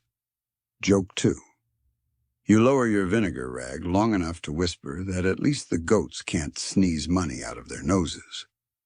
A clerk snorts behind his beak mask, sending herb dust puffing like mournful confetti. Work resumes. You notice a red wax seal shaped like a skull marking vacant properties homes, emptied by plague rents, annulled for a year. One parchment edges beneath your gaze. Matilda Spinster's cottage, previously flagged, for secret hearths, now listed as occupied, healthy, eligible for labor credit. Evidently, our chimney illusionist thrives. Resilience sometimes beats mortar tricks. Elsewhere, Tom of the Marshes appears again, his barley tithe, refunded in seed a bittersweet rebate on lost family hands. You copy the entries, quill-scratching sympathy nobody will read. A low chant drifts from the cloister monks reciting the Toscent Psalms for deliverance. The Latin syllables loop like soft ocean waves, calming yet oddly mathematical, fitting for a hall that now tracks grief in columns. A beak-masked scribe pauses ink poised and dips a finger in scented vinegar to clear his nostrils. The gesture resembles solemn blessing. Mainstream fact 2. Many plague physicians indeed carried pomanders of rosemary cloves and vinegar-soaked sponges, believing miasmas could be filtered by pleasant odors and olfactory paperwork stamped onto every breath. Near dusk, relief wagons depart toward afflicted hamlets. You ride along ledger and hand noting disbursements, barley here, cloth there, coins sealed in wax-coated pouches somewhere in between. Passing cottage rows, you witness chalk crosses on doors fading under new layers of whitewash hope glossed over tragedy. Children chase your cart waving, already dreaming of tomorrow's porridge. On one doorstep sits a tiny beeswax candle, very like your souvenir lit, as a sign the family within still lives. Flames flicker in gathering darkness, modest but undefeated. The driver halts beside a roadhouse repurposed into field hospice. He unloads a chest of comfort coins to pay itinerant carers. Inside, the smell of lavender fights, losing battle against sweat and sickness, yet soft singing fills the rafters. Caregivers humming lullabies, older than any ledger. You leave a parchment copy on the warden's table, then slip outside throat tight with fumes and fragile gratitude. Joke 3. You tell the driver your souvenirs could launch a museum of fiscal oddities, beard badge, peppercorn, plague, file goat IOU, but you'd charge admission in hugs, immune to tariffs. The driver laughs an honest sound that slices the vinegar haze. Stars emerge cool and bright, mirroring the relief cart's lanterns, bobbing ahead. You breathe through the rag pepper vinegar air, settling into familiarity. Behind you, the subsidy hall doors clang shut. Inside, rolls still accumulate names like falling ash, yet each entry buys a loaf, a seed, a goat. Necessity has no law, the token reminded, but perhaps it cultivates a fresh arithmetic compassion, measured not in pence withheld, but in bushels returned, goats reborn, candles relit. Back at your lodging, you catalog the day's additions, a wooden skull token, and a faint smelling of rose vinegar rag you cannot bring yourself to discard. Souvenirs jingle, silver pepper lace, beeswax now, bone-white wood. You tuck them together, a mismatched choir humming stories of taxes paid forward into life. As your head meets the pillow, vinegar ghosts the air oddly, soothing proof that even plague can't subtract lullabies from the ledger of tomorrow. Dawn arrives on padded paws, cool, quiet, and slightly damp, slipping past shutters to nudge you awake with the faint smell of trampled rye. Outside, village roosters seem confused after yesterday's hush. They crow once war-tax rhythm still ringing in their ears, then lapse into embarrassed silence. You lace your boots, now mottled with vinegar stains that look suspiciously like tiny skull emojis, and follow the low drone of men counting paces. Today, the crown surveyors have descended ropes in hand, ready to measure every furlong furrow, and yes, pigsty for the great parchment ledger that will echo down 9 centuries Domesday. You find them in the lower meadow, 24 officials dressed in mud-splashed wool forming a ragged queue behind a senior inspector whose voice booms like an overconfident church bell. Each carries a hemp rope, exactly 66 feet long knots, tied at every ill. When the inspector yells pull, they fan out ropes, straightening into a spiderweb over the dew-soaked grass. Mainstream historical fact. Domesday teams really did pace out manors with perches and chains recording acreage so King William could tax England breath by breath. Some scribes claimed they left no ox hide uncounted, no sow unsnuffled. You shadow one trio tasked with mapping the piggery belt. They stretch their rope between 2 warped fence posts, splattering boots in puddles that smell faintly of yesterday's goat subsidies.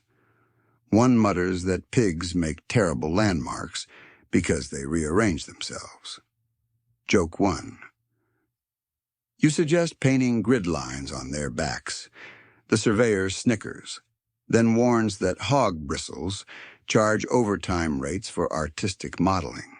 Clipboard, well, wax tablet at the ready. You jot numbers, the rope man rattles off. 7 perches, 3.5. He adds almost as an afterthought, plus irregular bump possible wallow. Translation, the pigs dug a crater overnight, skewing calculations. A junior clerk sighs, flips his stylus, and sketches a tiny pig face beside the note. Quirky tidbit. One surviving Domesday draft shows doodles of animals in margins, a cattle with halos, pigs, tap-dancing scribes apparently weaponizing cute to stay awake while counting identical pastures. A breeze stirs rye heads into restless applause as the team moves on to measure terra deserti land gone waste since the last harvest. They adjust their ropes around bramble clumps, and a lone standing stone streaked white with bird offerings. You recall hearth-tack soot and pepper dust, and marvel how every levee leaves its own flavor. Domesday smells of wet grass, pig breath, and bureaucratic destiny. The inspector pauses to take a tally of livestock. Cows low sheep, scuttle pigs, snort. He demands you confirm the hog count. You attempt to separate identical pink rumps, but they swirl like living porridge. Historians still argue whether. Domesday's livestock numbers were aspirational lords, padding totals to impress the king or deflated to dodge later taxes. In the muddled oink chorus, you sympathize accuracy wobbles when your data points wander off to scratch against oak trunks. Mid-morning light dims under gathering cloud, and surveyors light pitch-soaked torches even though it feels unnecessary. The inspector claims torches ward off data gremlin. Joke 2. You whisper that the fire really wards off boredom gremlins. He coughs laughter and nearly drops his master list, a sheet of parchment scrawled with Latin, so crabbed it looks like ants marching in formation. You're assigned to pace a strip called King's Meadow, rumored to include a hidden fish pond and, more excitingly, a bee orchard left from your tithe barn day. Rope stretched, you stride with the junior clerk, counting knots aloud, 1, 2, 3. At knot 13, a muffled grunt erupts pig ambush. A hefty sow barrels between you rope, snapping free knots flying like runaway prayer beads. The clerk curses in Norman French, which somehow sounds polite. You collect the rope-wipe pig drool from your sleeve and mark an asterisk, boundary disputed by Porker. Future historians can decide if that's subversive or merely lunch-related. Lunch itself is trenchers of coarse bread and smoked bacon awkward after the morning's pig diplomacy. Surveyors lounge under a hedgerow ropes, coiled beside them like domesticated serpents. They trade stories. One recounts a manor in Norfolk where the Lord insisted his orchard trees counted as vertical acreage worthy of tax credit, presenting apples stacked in barrels as proof. The inspector rolled his eyes and taxed the barrels instead. You pocket this anecdote, vertical taxation may trend next century. After lunch, the team employs the knotted rope shuffle, dragging the hemp across stubbled fields while two boys follow with wooden pegs, stabbing them into every 10th knot. It looks like a reluctant conga line. Mainstream Fact 2. These pegs help translate rope measurements into on-paper furlongs. Back at camp, scribes use charcoal to plot rough maps, England's first statewide GIS running on sweat and guesswork. A distant church bell strikes terse. Clouds part sunlight, rivets the landscape in gold, and suddenly every furrow, every pig-tracked rut feels monumental, a grid the king can fold into coin. The inspector calls assembly, ledgers open, quills scratch. You read over shoulders phrases like carucatis, worked by 4 oxen villains, holding 1 virgate each, and the recurring silva pastilis, porcorum woodland, for pigs. Your earlier doodle pig would feel at home. Joke 3. You point to that phrase and suggest translating it as ham future-proofing acreage. The clerk groans. Another threatens to fine you a rasher.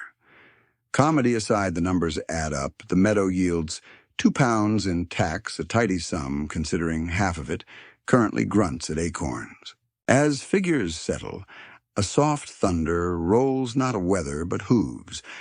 A mounted messenger arrives with orders to double-check the wasteland.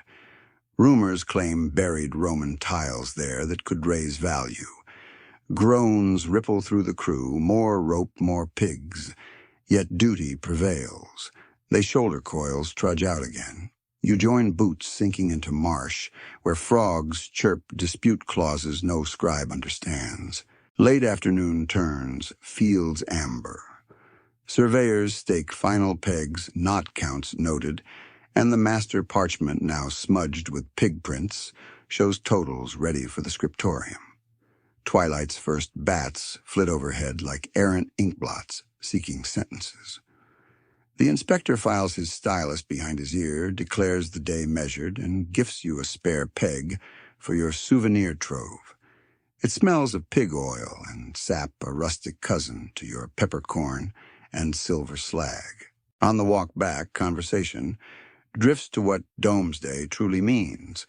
One clerk calls it the conqueror's mirror reflecting wealth, so nobody hides behind curtain walls. Another mutters doom book locking numbers like Judgment Day. Open, scholarly debate phrase. Sneaks in once more. Historians still argue whether the survey was meant as perpetual taxation, blueprint a one-off war chest tally, or a psychological flex reminding every shire that the king's eyes stretch wider than any rope. Beneath the argument hums an older truth measuring a land changes it. Squares on parchment bend villages like knots in hemp. Night settles cool and pig-scented. In the inn-yard, you scrape mud from your boots, discovering acorn fragments, souvenirs courtesy of today's cartographers in curly tails. Your pocket ensemble clinks and rustles, candle lace, pepper silver vinegar token, and now rope pegs.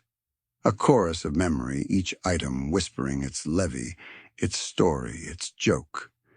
You lie down, mind tracing the survey's neat lines until they weave into dream hedges, where pigs wander always just beyond the next knot, endless and oddly comforting. Twilight slides into the village like watered ale, thin amber and quietly intoxicating. You duck your head beneath the crooked lintel of the Fox and Fleur-de-Lis, the only tavern for 3 parishes, and therefore the official embassy of every complaint, conspiracy, and questionable ballad. Inside, rushlight candles gutter over trestles, scarred by tankard jousts. Shadows wobble across faces already pink with stories. Your souvenir pocket jingles peppercorn peg skull token, all masquerading as loose change, and you wonder whether the bartender might try to tax them as portable entertainment devices. A hush settles when the sheriff's book collectors swagger past the window, metal gorgets flashing before continuing their patrol. Conversation resumes, but pitches lower like monks rehearsing naughty verses. At the rear bench, Tom of the Marsh's barley hero Pennysource huddles with widow Edgith. The Cooper and Matilda spinster, her chimney secrets, apparently upgraded to strategic assets. You ease onto a stool wrap, chilled fingers around a cup of small beer, and pretend to memorize the knots in the tabletop while your ears widen like sails.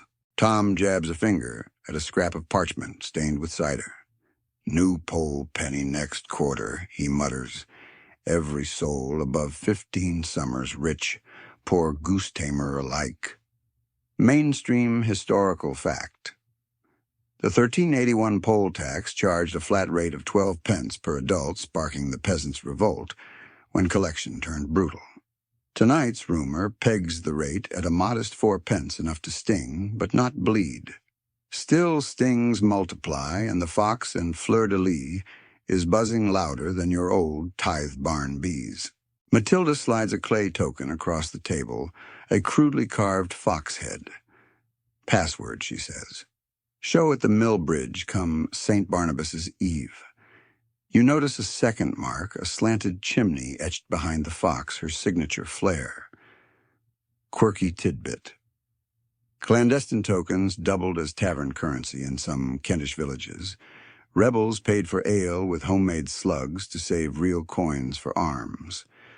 Archaeologists occasionally unearth these counterfeits in stream beds, foxes still grinning after 6 centuries. Your cup empties. The brewer refills without coin, murmuring first ones on the house for listening ears. You take that as invitation to keep them flared. Behind you, a carpenter plucks a croaking note on a rebec, same off-key A as the goosebone whistles a secret anthem by accident. Widow Idgith whispers how sheriffs seize bedsteads from debtors leaving straw pallets that invite chill and grief. Tom counters with last month's millstone incident. Collectors tried to confiscate it, only to tumble downhill in a cloud of oats.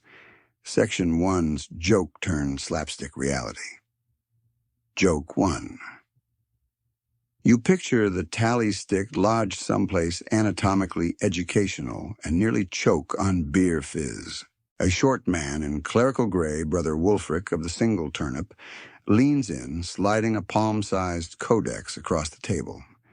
Inside Psalms overlay marginalia, crude cartoons of sheriffs with donkey ears. Wulfric clears his throat, quotes softly, Omnes servientes semul erant, all servants shall stand together. Latin, he says, good for sermons and sedition. Historians still argue whether clergy fueled uprisings with righteous rhetoric or merely echoed village grumbles to appear sympathetic. Wulfric's wink lands firmly in Team Righteous. Near the hearth, coopers roll hoops in covert Morse. 2 spins mean patrol passing, 3 spins, patrol gone. Tonight, plenty of 3s. The air thickens with bread steam and anticipation. Matilda unfurls a charcoal sketch of the manor granary roofline marked with X's. Plan A, blockade the door and negotiate taxes down to reasonable annoyance. Plan B involves torches, barrels of pitch, and prayers for forgiving insurance agents. You sip beer, counting the X's as 6 like tally marks, from a careless exchequer clerk. Joke 2. You murmur that the sheriffs might invoice rebels afterward for burnt property tax. Tom laughs dryly. King'll tax our ashes cheaper to carry them off ourselves. Someone slides you a fox token as honorary witness. You pocket it next to the rope peg, the item striking up clinks like conspiratorial coins. Mid-evening, a stout dyer barges in wearing an apron splattered indigo. He slams a ledger on the bar, an account of dues paid. He points to a blank column at the back, this line here, future cost of rebellion. Let's prepay with song. He leads a husky chant, voices layering until rafters vibrate. Lyrics hide grievances beneath barnyard metaphors, greedy hogs gobbling acorns, sly foxes out-counting chickens. You join in on Refrain Your Voice, a sleepy croon, to match the ASMR cadence your viewers crave, though you suspect they didn't anticipate revolutionary karaoke. Tankards clack. Courage rises. Yet caution strolls in disguised as the miller's cousin, flower-emblazoned sack over shoulder bearing news that the sheriff doubles watch after dusk. Rebel leaders trade looks. Maybe St. Barnabas's Eve is too distant. Maybe tonight. Widow Edgith sprinkles salt in a circle on the table folk sign for binding promises. Everyone lays a finger inside. You, slightly dazzled by small beer and big history oblige. Salt dust sticks to your vinegar-ragged fingertips. Promise made. Lamplight flickers dimming like a nervous eyelid. Outside hooves clatter. A patrol passes oblivious. The rebel table exhales as one. Spread the word, Tom says. Tokens pass hand to hand until pockets sag. You watch Matilda slip extras into the brewer's till in case collectors peek, laundering revolt through ale. Clever hearth wizard strikes again. Joke 3. You tell her she'll owe a token tax come next audit. She retorts that clandestine fees are deductible under community improvement. Touche again. Midnight clings to windows, turning panes into black mirrors. Patrons depart in staggered pairs. Fox tokens clench like lucky coins. You linger, finishing lukewarm beer, scribbling mental notes for your narrative, the hush before history, the smell of rye and courage. The brewer hands you a parchment slip. Tonight's bar tally includes your pints plus an asterisk consulting fee listener.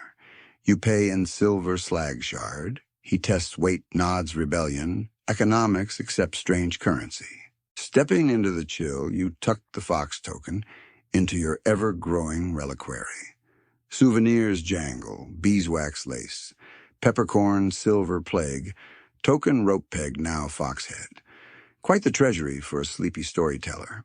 Above clouds heard across a waning moon like anxious sheep.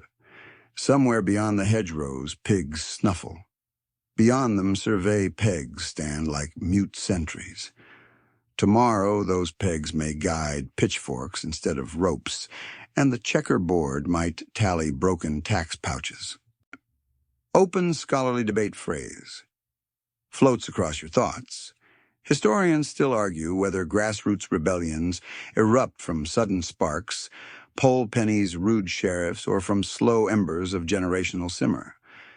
Tonight feels like ember meets spark. Yet you, chronicler of coins and candles, merely walk the lane recording footfalls in your head, letting each step soften like lullaby drumbeats for listeners drifting towards sleep. At your door, you pause, listening. Far off, a single goosebone whistle plays that off-key. The guild's accidental anthem now turned rebel signal. You smile, slip inside, and lay the fox token atop your bedside table.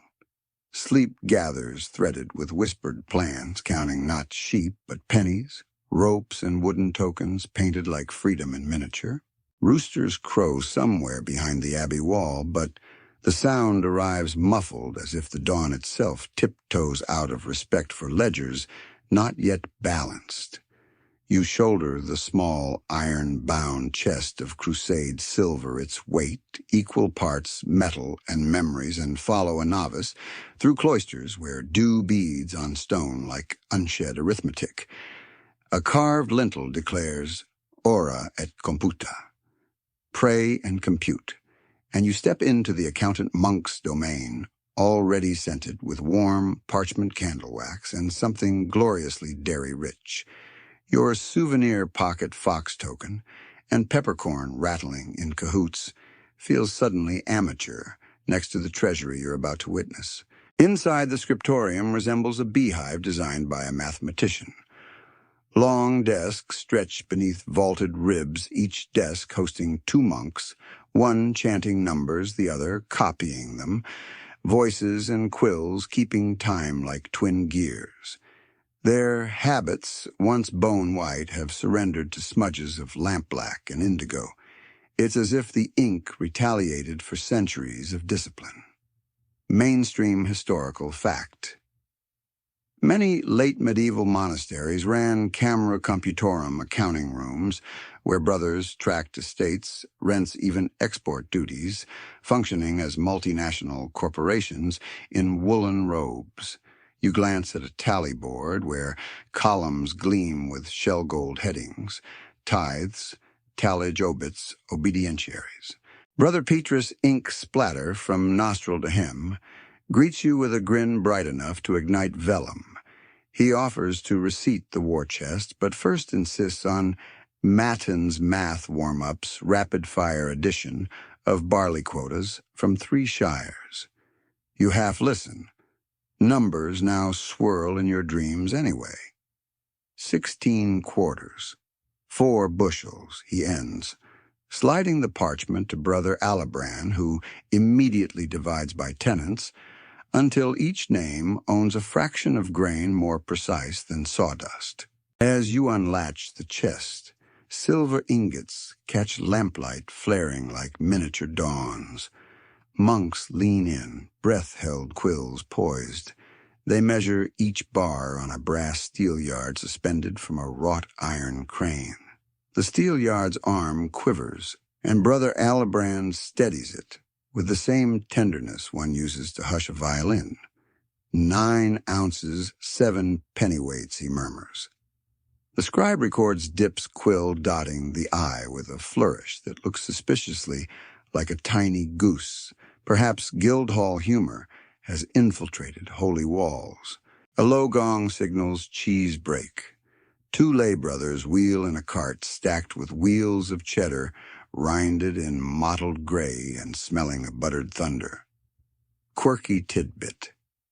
A Durham Priory ledger from 1392 shows 5 full pages dedicated to cheese arithmetic, detailing fat content weight loss per month and appropriate tithes in slices, proof that divine accounting runs on calcium. Trenchers appear. Monks carve wedges so exact you suspect protractors hide in their sleeves.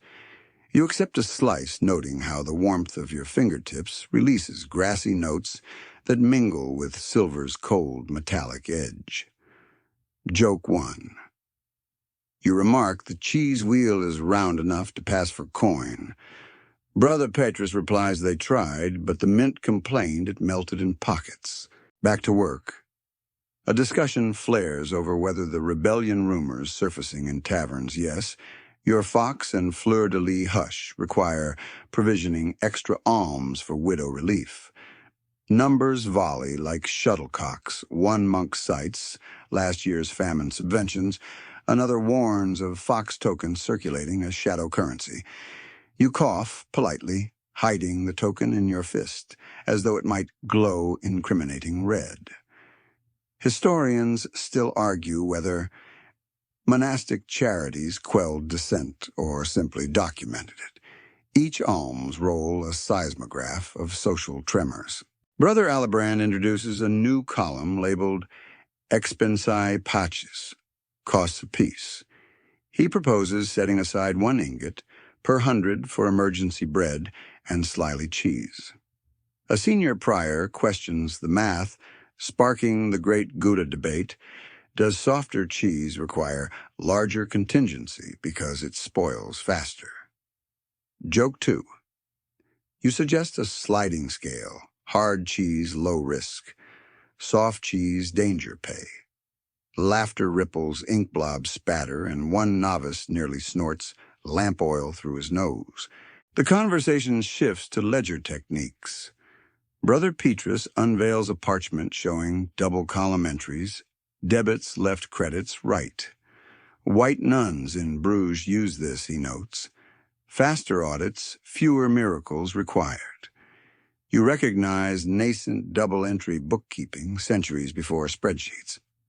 Another monk scoffs, calling it Italian sorcery. Open scholarly debate phrase. Historians still argue whether monastic adoption of double entries sprang from Venetian merchant influence or evolved independently from psalm antiphonies. Left choir answers, right? Choir, debit answers, credit. You spend an hour threading silver bars into tidy stacks, each wrapped with ribbon.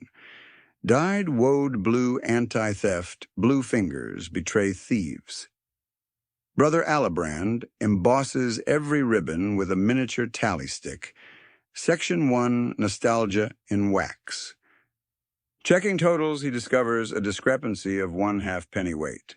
Panic, no breakfast entertainment. They assign 3 monks to locate it. 1 recalculates, 1 weighs. Ribbon offcuts, 1 inspects the cheese cart for metallic stowaways. Turns out a flake lodged in the hinge groove. Joke 3. You quip that even silver wants a cheese vacation. Brother Petrus bows in mock reverence to St. Gouda of Lost Ledger. Afternoon sun filters through stained glass, projecting ruby and emerald lozenges across parchment. Within the kaleidoscope, numbers look festive, sin-turned spreadsheet. A bell clangs for none. Quills pause mid-stroke as monks file to choir stalls. You join, respecting hush. Psalms rise soft, steady, second-person lilt that mirrors your narration. Lines about weighing hearts against feathers echo the morning's steelyard routine. sacred and cerebral interlace like warp and weft. After the service, the prior seals the chest, stamping crimson wax with the abbey crest crossed quills over a wheel of cheese. He hands you the receipt, vellum scented faintly of lavender, inked with the total weight and the mysterious new column, Expensae Pacis. He also offers a dividend for courier labor, a palm-sized round of soft Saint-Mary brie wrapped in fig leaves. You add it to your bulging reliquary, careful not to squash the peppercorn or impale the lace bookmark. Stepping into the cloister garth, you breathe herb-laced air, sage, hyssop, calendula. Bees from the tithe orchard bob through lavender rows. One lands on your sleeve, then lifts off, perhaps recognizing a fellow tax survivor. Cloister arches frame sky the color of vellum, aged to antique ivory. You note how peace here hums at same frequency as rebel gossip outside one side counts coins to buffer unrest, the other counts grievances to unseat coin counters. Rope pegs and fox tokens mark front lines invisible to stained glass. On your way out, Brother Petrus jogs up, pressing a small, ink-splattered tally stick into your hand, today's discrepancy, sliver polished smooth. For your collection, he says, eyes twinkling. The stick smells faintly of woad and whey, perfect summary of the day. You tuck it beside the cheese round and salute him with ASMR softness. May your ledgers balance and your cheese never sweat. Evening shadows lengthen. Bells fade behind you, replaced by distant murmur of villagers returning from fields. Unaware their future loaf allowances sit ribbon-wrapped in an abbey vault. You walk the lane, each footstep crunching gravel and steady metronome souvenirs, clinking counterpoint a lullaby of fiscal relics. The cheese warms against your hip, releasing buttery promises, blending with beeswax candle and rose vinegar rag into a fragrance oddly reminiscent of safety. Somewhere ahead, the mill bridge waits for fox tokens and collapsed patience. But tonight, you carry balanced sums, double-entry dreams, and the comforting notion that between prayers and cheese bites, someone keeps the numbers honest, ink-splattered, yes but heartfelt in every tally. You follow the Abbey Lane downhill until the ground levels into the market ward, where bright pennants snap in the wind, and the smell of frying onions stages a coup against the monastery's lavender afterglow. But the colors and spices mask a grimmer attraction. Today is Fair Day Assize, when the sheriff parades chained debtors past the stalls, hoping guilt will loosen purses faster than bargains. You tuck your cheese dividend deeper in your satchel. No sense advertising liquidity, then edge toward the makeshift stockade framed by two oaken posts, still sticky with pitch. A crier rattles an iron staff and recites names like a dirge set to drumbeat. First in line, Osbert the beekeeper, Section 2's swarm donor, now manacled and looking as if every honeybee took its stinger back with interest. Osbert owes 12 pence in unpaid hive rents, plus one queen bee in lieu of counsel. Mainstream historical fact. Medieval English law allowed living property bees, geese, even dogs, to stand as surety for debt. The unlucky creature was handed to the creditor until repayment. You imagine the exchequer clerks debating how to tally a queen who might fly off mid-audit. Behind Osbert shuffles a skinny tailor wrist circled by rust-bright rings, his crime-buying peacock blue dye on credit after the guild raised its lace dues. He sees you, recognizes the bookmark peeking from your cloak, and mouths a sheepish oops. Joke 1. You shrug back that at least prison stripes never clash, they just chafe. The sheriff addresses the crowd. Mercy will be sold at the rate of 1 farthing per chain link removed. Families push forward, rattling coin purses, but the links are heavy and farthings scarce. A widow offers a wheel of cheese. The sheriff's clerk frowns until she cites its precise fat content. Thank you, Accountant Monks. Deal accepted. Your own cheese round suddenly feels like bail money wearing a rind. Matilda Spinster appears not as prisoner, but advocate, brandishing her fox token like a lawyer's seal. She argues Osbert's bees already paid double in pollination. The sheriff retorts that flowers don't coin mint marks. Matilda counters with a parchment proving the pollen value of clover. Quirky tidbit. A 14th century Suffolk court roll records pollen tallies where meadows were appraised in hive days, an economic unit later abandoned because accountants kept sneezing. The sheriff, perhaps allergic to paperwork, concedes 2 links for pollen credit. Small win, big buzz. A hush falls when the jailer arrives, keys clanking like a xylophone tuned to menace. He leads the debtors toward a stone tower squatting at the square's edge, its single window barred in the shape of a crude pound sign, equal parts symbol and irony. You join the column acting as impartial observer, though your fingers worry the rope peg in your pocket like a rosary bead. Inside, the debtor jail stinks of straw ammonia and despair cooked on low heat. Walls bloom with graffiti snails racing tally sticks, geese honking at coins. Apparently, Section 1 doodle culture thrives behind bars. The jailer assigns cells by amount owed. Osbert's 12 pence earns a middle berth. The tailor's dye debt lands him bottom bunk, and curiously, a potter owing 4 broken jugs gets the window view, pottery shards, too dangerous to share. The sheriff posts notice of fair day pardons. Any debtor who can secure a pledge from 3 townsfolk may walk free by sunset, provided the pledges risk equal debt if the prisoner absconds. Historians still argue whether this surety system fostered communal trust or weaponized peer pressure into fiscal surveillance. Judging by the way neighbors avert their eyes, you'd wager a bit of both. You roam the jail yard where relatives hover like anxious sparrows. Widow Edgith negotiates with 2 masons offering oatcakes for signatures.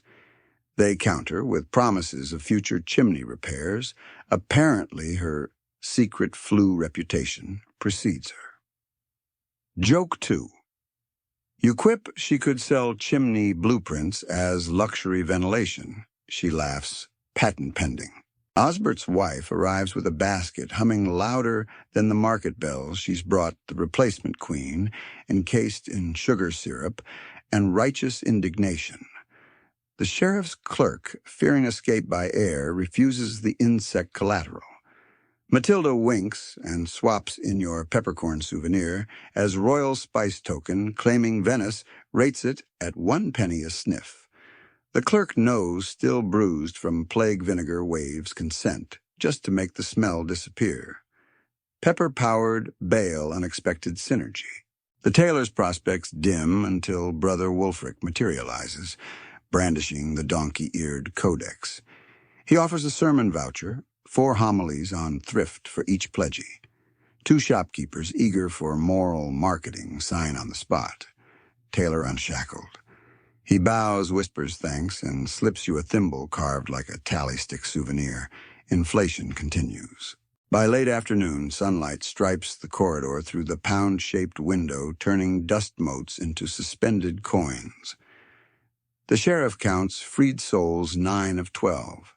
Remaining are the potter who refuses to leave without her shards, and a gambler owing unspecified hopes. At the dice table, debt unquantifiable, therefore unpardonable. Chains echo as they're led below to the deeper cells lessons in speculative finance. Outside, pardoned debtors line up for the honor walk round. The fair tokens display debts stamped in suspense.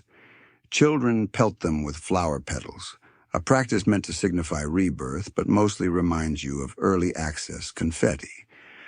Osbert spots you, shoves a wax-sealed jar into your hands. First honey of spring, call it tax refund. You tuck it beside the thimble and wonder if your pocket universe now qualifies as a small economy subject to whatever levy tomorrow invents. As the sun kisses the horizon orange, the sheriff proclaims the jail closed until next quarter. Chains are stacked like grotesque jewelry. The key disappears into a pouch that already jingles with the link fees. Joke 3. You suggest he open a boutique shackle chic limited edition accessories. He eyes you half tempted, half horrified. The crowd disperses toward tavern church or covert fox token rendezvous. You linger outside the jail door, running fingers along the graffiti snail goose and a tiny crooked ruler etched next to the word Libertas. The rebel seed bank grows even in stone soil. Walking back through the fairground, you pass stalls closing for night. A candlemaker offers 3 stubs for a farthing. You buy one, adding to the beeswax original dual wicks for double dreams. The air shifts from onion to chimney smoke as vendors quench braziers. Somewhere a lone drummer, perhaps last week's war tax boy, taps a soft heartbeat rhythm, unchained but persistent. Pocket check. Beeswax candle twins beard badge, lace, bookmark, pepper bale corn, silver slag, rose vinegar, rag, rope, peg fox token cheese round slightly. Dented tally sliver jar of honey snail-etched thimble. A baker's dozen of taxable tales, each clinking reminder that debts like souvenirs change hands but never quite vanish. They evolve, melt, sweeten, sting. Tuamutu open, scholarly debate phrase. Returns on the cool breeze, historians still argue whether medieval debt relief served mercy or merely circulated liability like re-gifted fruitcake. Watching Osbert cradle his queenless hive basket, you sense mercy flickering within the transaction, fragile as bees under burlap, but humming all the same. Stars prick the sky. You head toward the Fox and Fleur-de-Lis, where rebellious foxes and salt circle promises await an accounting of today's pardons. Your footfalls echo old chains, but lighter, now tuned to a softer clink that just might lull listeners into sleep, one link at a time. Morning dawns silver pale, and for once no one drums, no fox whistles, no tally, stick snap. You step onto the high road leading toward the Royal Mint, your pockets clinking like a medieval maraca, stuffed with every tax trinket you've gathered, peppercorn, beeswax, cheese, tally sliver, and more. Today you're here to witness something rarer than a tax collector's apology reform. The Crown has ordered a recoinage, melting worn-clipped pennies into fresh groats stamped with slimmer monarchs and sterner mottos. The hope, so the Chancery proclaims, is to simplify dues, soothe markets, and retire half the stranger levies haunting your dreams. A soot-smudged moneyer greets you at the gate, hefting a crucible that glows like bottled sunrise. Inside the foundry, crucibles line a stone hearth, iron cauldrons. For currency, a final hearth tax joke, whispered by fate. Molten silver sloshes reflecting your awed face back in mercurial ripples. Mainstream historical fact. Edward Thorne's 1279 coinage reform introduced the long cross penny to deter clipping. Later, monarchs followed with groats and half-groats chasing purity ratios like cats chase sunbeams. Today's batch replaces halfpence entirely, aiming to unjingle ledgers and lighten peasants' pouches. Scribes hover with parchment pre-printed Imagine mass production forms ready to record weights, dies, and distribution. One size that every conversion requires rewriting manor accounts from fat capon equivalents to decimal fractions of a groat. You picture Geoffrey, the delinquent miller, Section 1, scratching his head over grain-to-groat math. Joke 1. You suggest including a free abacus with every tax notice. The scribe mutters that abaci are out of stock, but debtor chains are plentiful.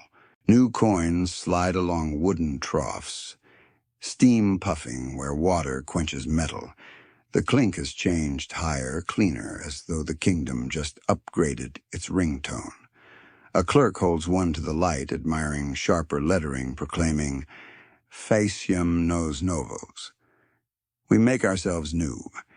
He jots distribution routes first to pay royal masons, next to compensate plague relief coffers, finally to fund roads so poor that even pigs vote with their hooves. Historians still argue whether these coinages genuinely stabilized economies or merely finance fresh wars.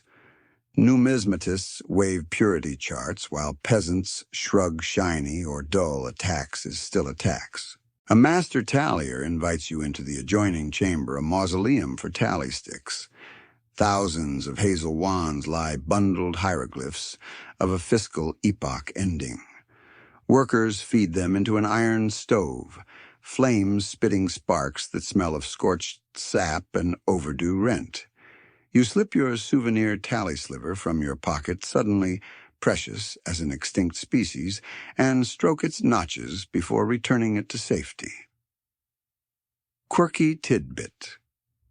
When Parliament finally abolished tallies in 1834, clerks burned the stockpile in a stove beneath Westminster, accidentally setting the Houses of Parliament on fire.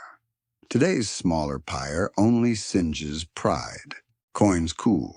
Inspectors weigh random samples on a pocket scale shaped like St. Michael's sword. One disc comes up light.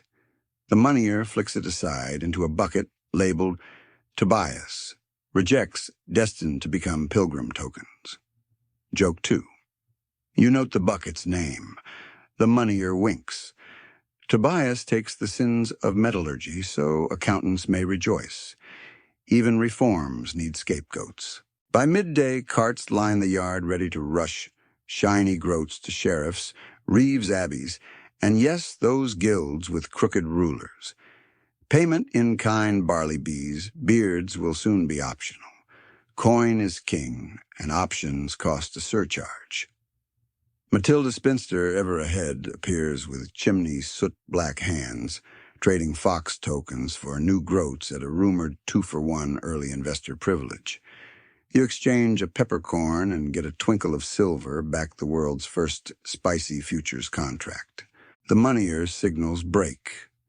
Workers exchange smelting tongs for bowls of pottage, richer than usual, paid in fresh coin. They grin, claiming metal tastes sweeter when it hasn't been clipped 50 times. You taste your groat with your tongue, cool, metallic, possibility flavored. Afternoon brings auditors armed with reform guidelines. Convert dues retire obsolete levies. Hearth tax will convert to a flat roof rate. Beard dues morph into grooming licenses. Spice tariffs consolidate under the Great Custom. Poll pennies shrink to a differentiated ladder. Loud complainers pay double. Joke 3. You observe that's still cheaper than therapy. An auditor scribbles therapeutic levy future consideration. Sunlight slants through high windows, glancing off coin piles like shards of tame lightning. The master tallier addresses the room gentleman the age of butter bribes and goose currencies fades. Let silver flow and let scribes rest their inkwells briefly. Applause half-hearted. Some mourn the loss of creative accounting. You notice Brother Petrus's double entry sheet pinned on the notice board, now official template. Monks, it seems, have out-excelled the realm. Carts creak out the gate, clinking like rolling lullabies. You watch them vanish down the King's Road, each wheel stroke erasing a sliver of medieval oddity. No more bee baskets at the exchequer, fewer pigs counted as boundary markers, maybe even geese spared from window duty. Your pockets feel lighter, too many trinkets, soon obsolete relics of a world melting into groats. Yet transition begs patience. Coin will circulate slowly. Some Reeves will still prefer barley weight. Desperate bakers will still pay in onion tears. Reform is a snail figuring out straight rulers. Still tonight, the air smells less of vinegar panic and more of hopeful flux. You tuck your new groat among the keepsakes, a shining full stop at the end of a very scribbled sentence. Above, first stars spark, mirroring molten silver's brief brilliance. You shoulder your satchel and wander homeward, humming that off-key goosebone note. Reform may polish coins, but songs keep their wobble, and perhaps that's good perfect pitches, cracked glass, but crooked tunes cradle sleep. The mint's distant furnaces dim, and with them the bustle of scales, quills, and clinking carts recedes into a gentle hush.